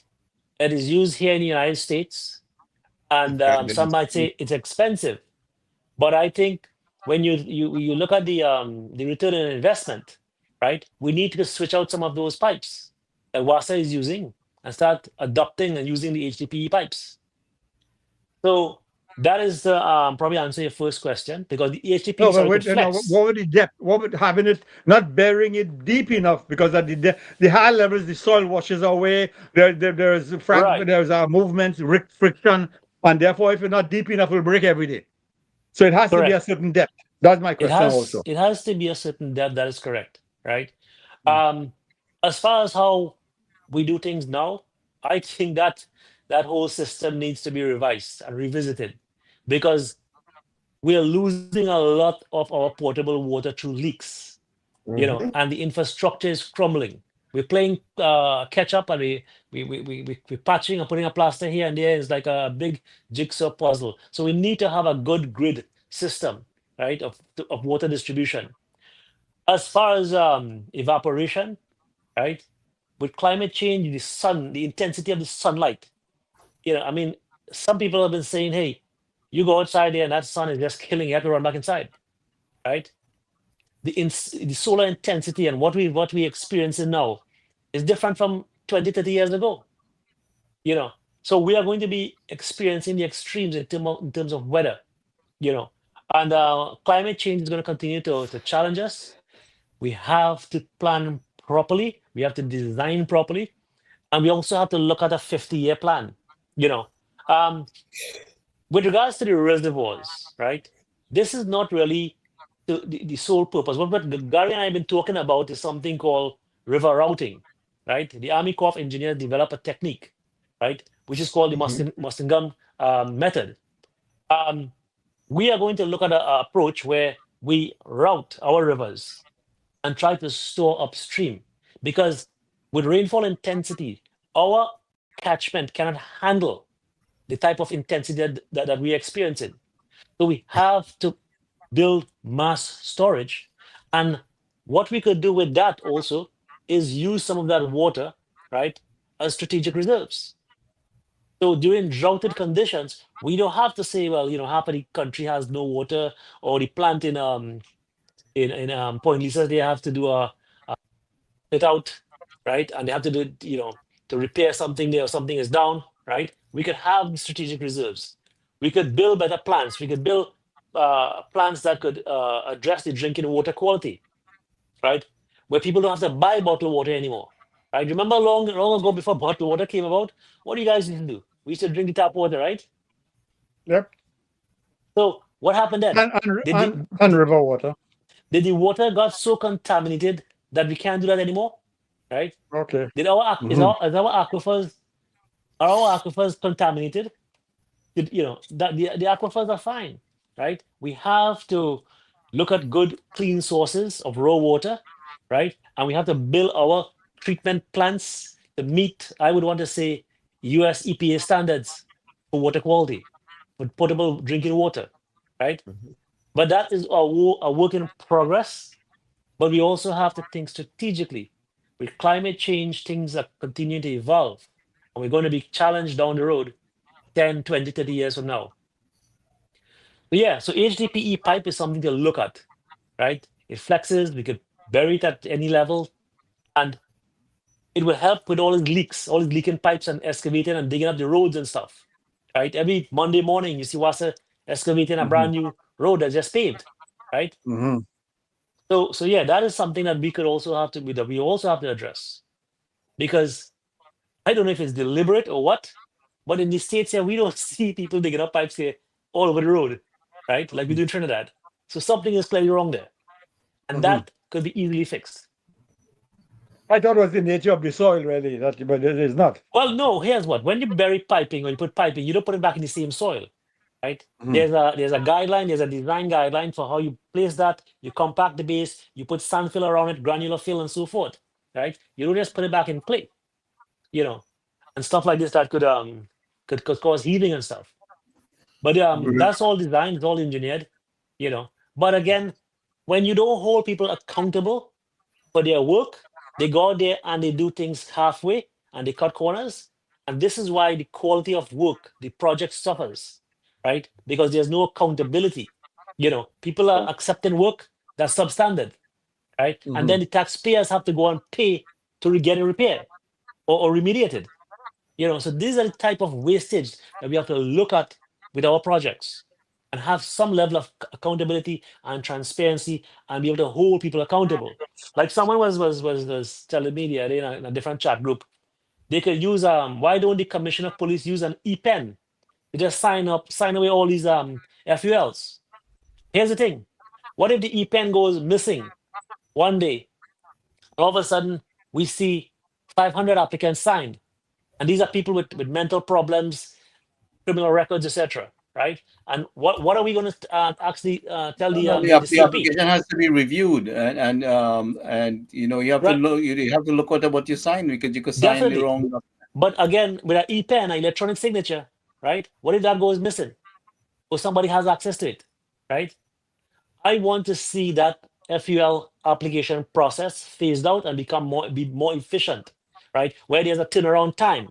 When you file an application, you have at least 2 months or 3 months to get your final response, right? And within that time frame, you fix all of the defects, because it is one of the Prime Minister's initiative to ensure the safety and security of every citizen of Trinidad and Tobago. And we have already finished one of the big hurdles there by implementing and passing that stand your ground legislation. Now we need the second part of that legislation, or that flawed part, which is the FUL process, right? Which would now empower the people or arm the people with their firearms to protect themselves in their homes. We are not trying to create Outside your home too. Outside your home, you get involved outside your gate. You're in a place of business on the street. They could take you anywhere. So it can't be restricted to anywhere, because the amount of guns we have in Trinidad and Tobago, I mean, it's astounding to think about it. Almost everybody has a gun in Trinidad and Tobago, right? An illegal gun. But you don't see the fuss. You don't see the fuss about the people who run around the country with as Prakash said, military grade machine guns. You've seen the riot about people who trying to get a pistol permit to defend themselves. So I mean, where is your your loyalty to? You're exposing yourself right there with these politicians. Yeah. And Gary, you know what? Are we going to be a nation of sitting ducks and wait for these bandits to come into our homes and violate us and our families? Right? I say no to that. Right? And I'm strongly going to stand up against that. Right? We have to arm our citizens. They have to be well trained and be able to protect themselves and their families. Right? And again, if we come together as a country, law-abiding citizens, we will turn it around. We could turn it around. There's hope, right? We have the government in place right now. We have everyone pulling their weight from all different ministries to get it done. I think it's going to get done, right? But we have to continue to revise our plan. We have to assess. We have to measure the performance moving forward. So here's a question I have for you again, but I want that would have been better for Prakash to answer. But you could because I'm going to bring it back. I just have to sort out the technical things. Yeah. Okay. So the reason why we want our people to be armed to protect themselves is because nobody is protecting them, insufficiently protecting them. If this current government, which I think they can, could really reduce the crime to such an extent that home invasion gets close to zero, do you still need FUL license for all these people? Because the government right now, as it is, the answer is yes. But down the road, if this government continues for 15 years, I could see crime go back to where it used to be in the 1960s or wherever. And therefore, if the police and whoever could protect us, who are being paid to protect us, there's no need for I to protect myself because I'm well protected by those who are getting paid so to do. Does that make sense or no? Dr. Well, we have to deal. Remember, we have to deal. We cannot ignore the fact where the police force is at, where we have seen up to recent where police officers have been arrested and investigated for being involved in kidnapping or robbery or something like that. So that is not a mystery. That is real as the sun is shining. Where we have a situation where the TTPS fell into disrepute, where whether it is poorly managed, poorly supervised, poorly equipped. I mean, you name it. The officers were treated badly far as accommodations and resources. So there's a number of things to fix there. That is correct, Gary. Resources, training. A lot. The supervision has to be dealt with. The Commissioner Guevara cannot come and sell us something that is not realistic. As much as he may try to defend the reputation, he has to admit the fact that you have some elements there that has to be flushed out, and you have to get rid of it, and you have to demand accountability on your colleagues, with those working along you in the police administration, that we are really supervising those under us, and we are monitoring things, and we have to get the patrolling to a point where you are really deterring things and not forget solving the crime. The first objective has to be on deterrence. The FUL is a deterrence. Organizing the community is a deterrence. The police patrolling effectively is a deterrence. The effective response, when the criminal gets to see that police is responding so quick and they cannot get away, because the police is organized, and the police is organized with the community, that things are structured so effectively that the criminals would be suppressed with their intention. They would have to reconsider, and that's how you reduce crime. We have to do all the necessary things in tandem with these things: the police, the community, the FUL. We have to apply every restraint, every deterrent you can possibly add, and they could never be enough. That is correct, Gary. And we have an informal economy that's driving all of this also, that's working against, right, the formal. We have look, in an ideal world, there will be no drugs, there will be no crime, but that does not exist, right? These drug here in the US, cartels, with the best police force we have serious issues that we have to deal with, and where you have to bring the FBI, the DEA, and on different levels of federal enforcement, because either corruption, lack of resources. Look at a township. A township is under so much restraint with a budget that they can only keep a certain amount of officers on patrol. Here in the US, we have issues where insufficient funding. You're not, getting enough funding to keep the amount of officers you may want to have on board. So we do face those challenges here. Also. but also, all of these Gary, things are taken into consideration. we have a good system here. When I pick up the phone and I call 911, there's a An certain effective response response. time. There's a Yeah, and response time sometimes, there. well, you might I get could like get 5 cars pull up. I could get an ambulance in 10 minutes, less than 10 minutes, right? And these are things that we talk about during the town hall meetings, right? If there's a new road or something being built, whatever, how is it going to affect emergency response to my home, right? And so it's well planned. And I want to just step back a bit here. There's no society, nothing is ideal, right? Nothing is perfect. There's always going to be drug traffickers trying to infiltrate and find new routes to bring in drugs. That's a multi-billion-dollar industry. and it's not just going to roll over and die. So they're going to find ways to try to We have infiltrate to again. work to curb it, and We- education, enforcement, and all these things have to work together. We have to put a management plan in place, a well-vetted management plan to suppress it and keep it at a level where we can manage it. But right now we're dealing with a crisis, right? With home invasions, I mean, homicides are dropping. Hagaria posted a newspaper extract today. We had 333, right? As compared to last year, we were already encroaching on 600. So that's a big, huge impact there and a big plus. But the issue with home invasion, right? That is still a threat there.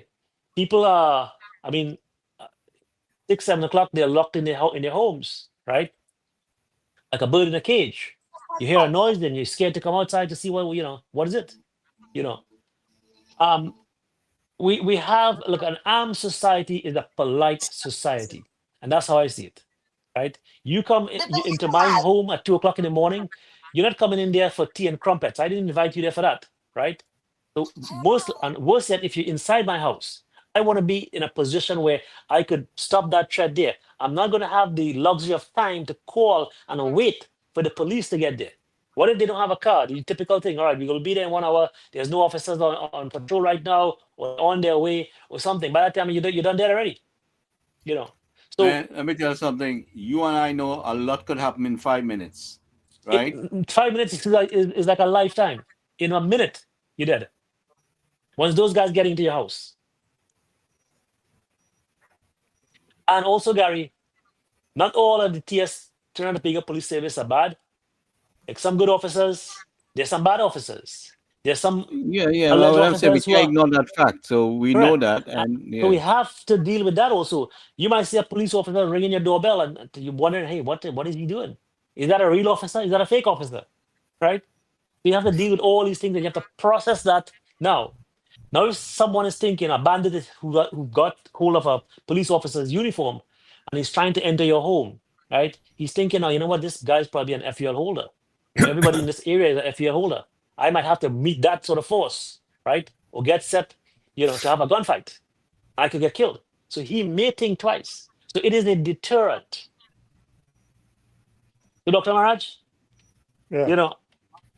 there's nothing is perfect, right? Everything is a work in progress, but we have to put management plans in place to bring it at a level where we can manage it, where we can contain it, right? But to stop it, I don't think we can stop crime. That's in a world that doesn't exist. I mean, there's some But European countries where I can see this UNC government doing a lot of good things in the years definitely. to come.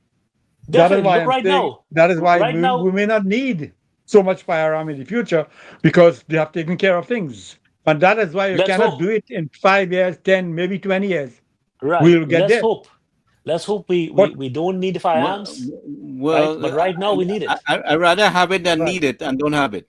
Well, look here in the That's- States. Gary, look at here in the United States, right? I live in Florida. I don't see people, you can go out there in a matter of 2 days and get a gun, any type of gun, a AR-15, a handgun, a SIG, or a Glock, whatever it is, right?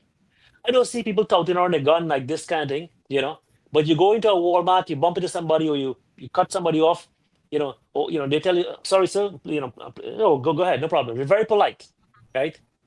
You don't know who is carrying a loaded firearm there and who could use it. A lot of people here are military trained, right? A lot of people who are, who've served in the U.S. Army, Navy, Marines, etc., and they know how to use a handgun or a weapon, right? And people where I live in my community are rather very polite, And I think in Trinidad we'll get to that point. We are giving firearms to law-abiding, responsible citizens. They're going to be well vetted. They're not going to be the average person, alcoholic, mental case and whatnot, who could just pull a fire and start shooting like, some of the stuff that we see in Walmart, right? We don't want to have this sort of stuff. We are going to vet the persons who are getting these firearms to ensure that they can be able to use it and protect themselves and their family and their property. And also, if by extension there's an issue and, a robbery and stuff, they could at least fire a shot and chase away the bandits and so forth. And if we work together like that as a community, I think we're going to make big strides moving forward. And I'm very, very If we optimistic. organize ourselves, it may not be necessary to fire a gun, but the actual thing is you have it. And if Correct, you correct. apply enough restraint, you organize the community effectively to the point, I'm telling you, where the criminals realize, hey, listen, I mean, it will take a few incidents, but they're going to realize, they get the message that, listen, and I have to reconsider what I'm planning or thinking of. And that is the message we want to send there. We want to organize things that they cause them to reconsider. In the meantime, we will work with the community to educate people and make sure they are sufficiently taken care of so they don't have to resort to this kind of hopeless decision thinking, well, and there's no other way for them. So they will get the training that they need and the proper education, and the economy will flow in a way that, they can feel comfortable. That is correct. And I hope I hope they are already working on the range, because if you need to train 1,000 people a week, you have to have the training manpower. I think You we have to have the have the capacity, range. man. They ranges have that can some do it. people there, but I even source a range, very organized range company here in the US, who I know personally, that was offering. I had requested their assistance. I said, should we take government? Would you be willing to assist us? And they said, yes, sure. So a very organized range here in New Jersey that's willing to assist us in Trinidad with the proper training and stuff like that. So, but I mean, there are lots of people, business people there, would want to jump ahead, of things. But I mean, there is people who are already engaged in conversation here. And I'm sure you could find some people in Florida too, or Texas Yeah, or in whatever. Florida, I mean, I know some people back home also who have some a good, some good infrastructure and layout and stuff. Right. Right in Shagran. And I mean, Dr. Ramon goes to a range. He belongs to a club yeah. there. Yeah. So I mean, it's just a matter of the resources are here. It's just a matter of willing to engage and include and be inclusive of things there. But But by we'll that I mean, continue with your Gary, that suggestion. you cannot ask someone who get an fuel in Bonas Village or Cedros Icacus to come up to Port of Spain and range in Maraval. There should be all over the place. he You just should have has- range, indoor ranges, indoor ranges everywhere. He just has enough land space to build a range down there if we need to. In fact, No, they have I want an organize airstrip the down people there. you're talking to. The people you're talking to in New Jersey, they have them indoors. You could have indoor places, indoors. Yeah. A very nice Indoor, range outdoor. that I go to. Very, I mean, really professional. The thing about it is, remember I mentioned about decentralization. Now we're only beginning to move in that direction. There's a lot of work to be done yet. So, we will make all the recommendations and keep the government, reminded of what we are thinking, where we are thinking, and keep at it. And this, like I said, this channel is available to make any points. And Dr. Mirage, you get all the airtime you want. You come back with all those points they have. I mean, I'll give you Definitely. a whole night if you want it. Whole day's night. Yeah. My teaching time is 40 minutes. So all right. So I don't go beyond that. So you pick After up on 40 minutes, I done. tomorrow night. I got another. Expecting Ken Ali tomorrow night to come. Okay. So Oh, hopefully I have some questions for him also. I'll check him out. Yeah, check him out. So I'm expecting Yeah. Ken, and we'll try to get Vade in to come in as Ken is coming. Nice. So Good. I will set that up. So Okay. Definitely. Matt, do you have anything else to add at this point? No, that's about it. I just look at the news this evening and the laptop distribution, the airfield. I sent you guys a clip for the debate with Sturgeon Scotland. I saw it in Parliament. I'll play tomorrow night. The link of the thing, because I pulled it up on YouTube here, but I was looking to get the actual video to upload it, and I'm still trying to get pieces of that video where I can upload it, because I gotta find it and reformat it in order to put it on the stream. But I definitely want to get. And speaking of young people, MP Morris from Mayaru made a dynamic how to say, contribution in the parliament that I'm very impressed with him in that in the what to say, the home invasion bill. You know, he made a very nice contribution that I was very proud to see. So I wanna do that. So we on tomorrow night. We have Ken Ali, and then I would upload some of the other stuff as we get to it. No problem. So, gentlemen, Perfect. Dr. Mark, All right. Have a good night. Anything you want to say, Doc? No, I'm good. I'm good. Thanks very much. Didn't see you guys for a while, but good to see you again. Well, we want tomorrow night. Someone didn't sleep tonight. He was okay. But Dr. Well, he knocked out a few times. He dropped out a few times. So. No, I was. No, Dr. I was. Got out. He was sleeping. Dr. Porum was supposed to go and rest, which he did, I think. So that was good. I had to keep on rejoining until I had to go and change my internet speed.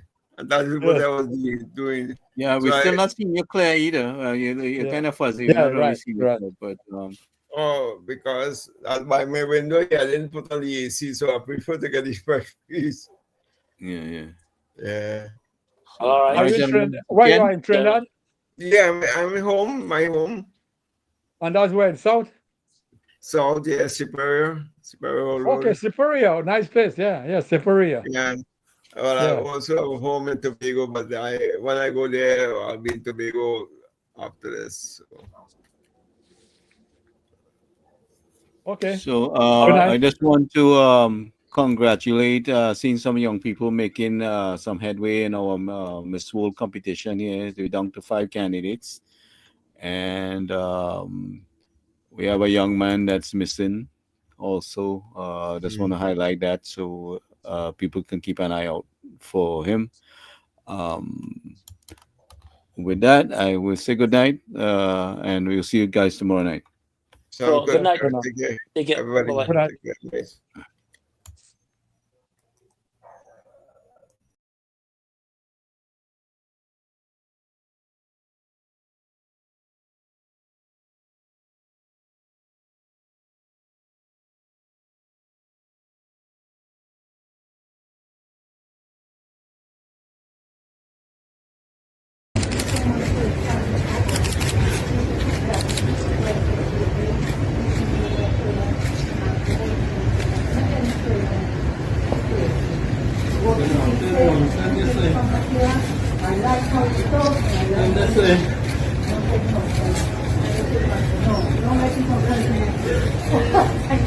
How do you feel about your gift? How do I feel about? The flowers. I always love flowers. You come to my home. I do my own planting. I do sage, celery, tomato, okra, baigan, and then I do flowers. So that you come, I just love flowers. I thank Yesina so much. I've known Yesina from way back when. Before I became a politician, I pledged to her when you were and twice. Thank you. Thank you so much. Thank you. This lady is very powerful, and she's going to make sure Trinidad will be safe, and she will protect all children, all people in Trinidad. Protect me, protect you. She has big blessings, and she has big protection. Nobody can touch her. Anybody who touch her.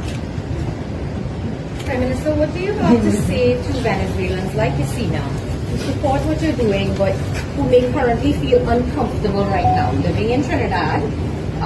That they will be targeted. Have you asked her if she's uncomfortable right now?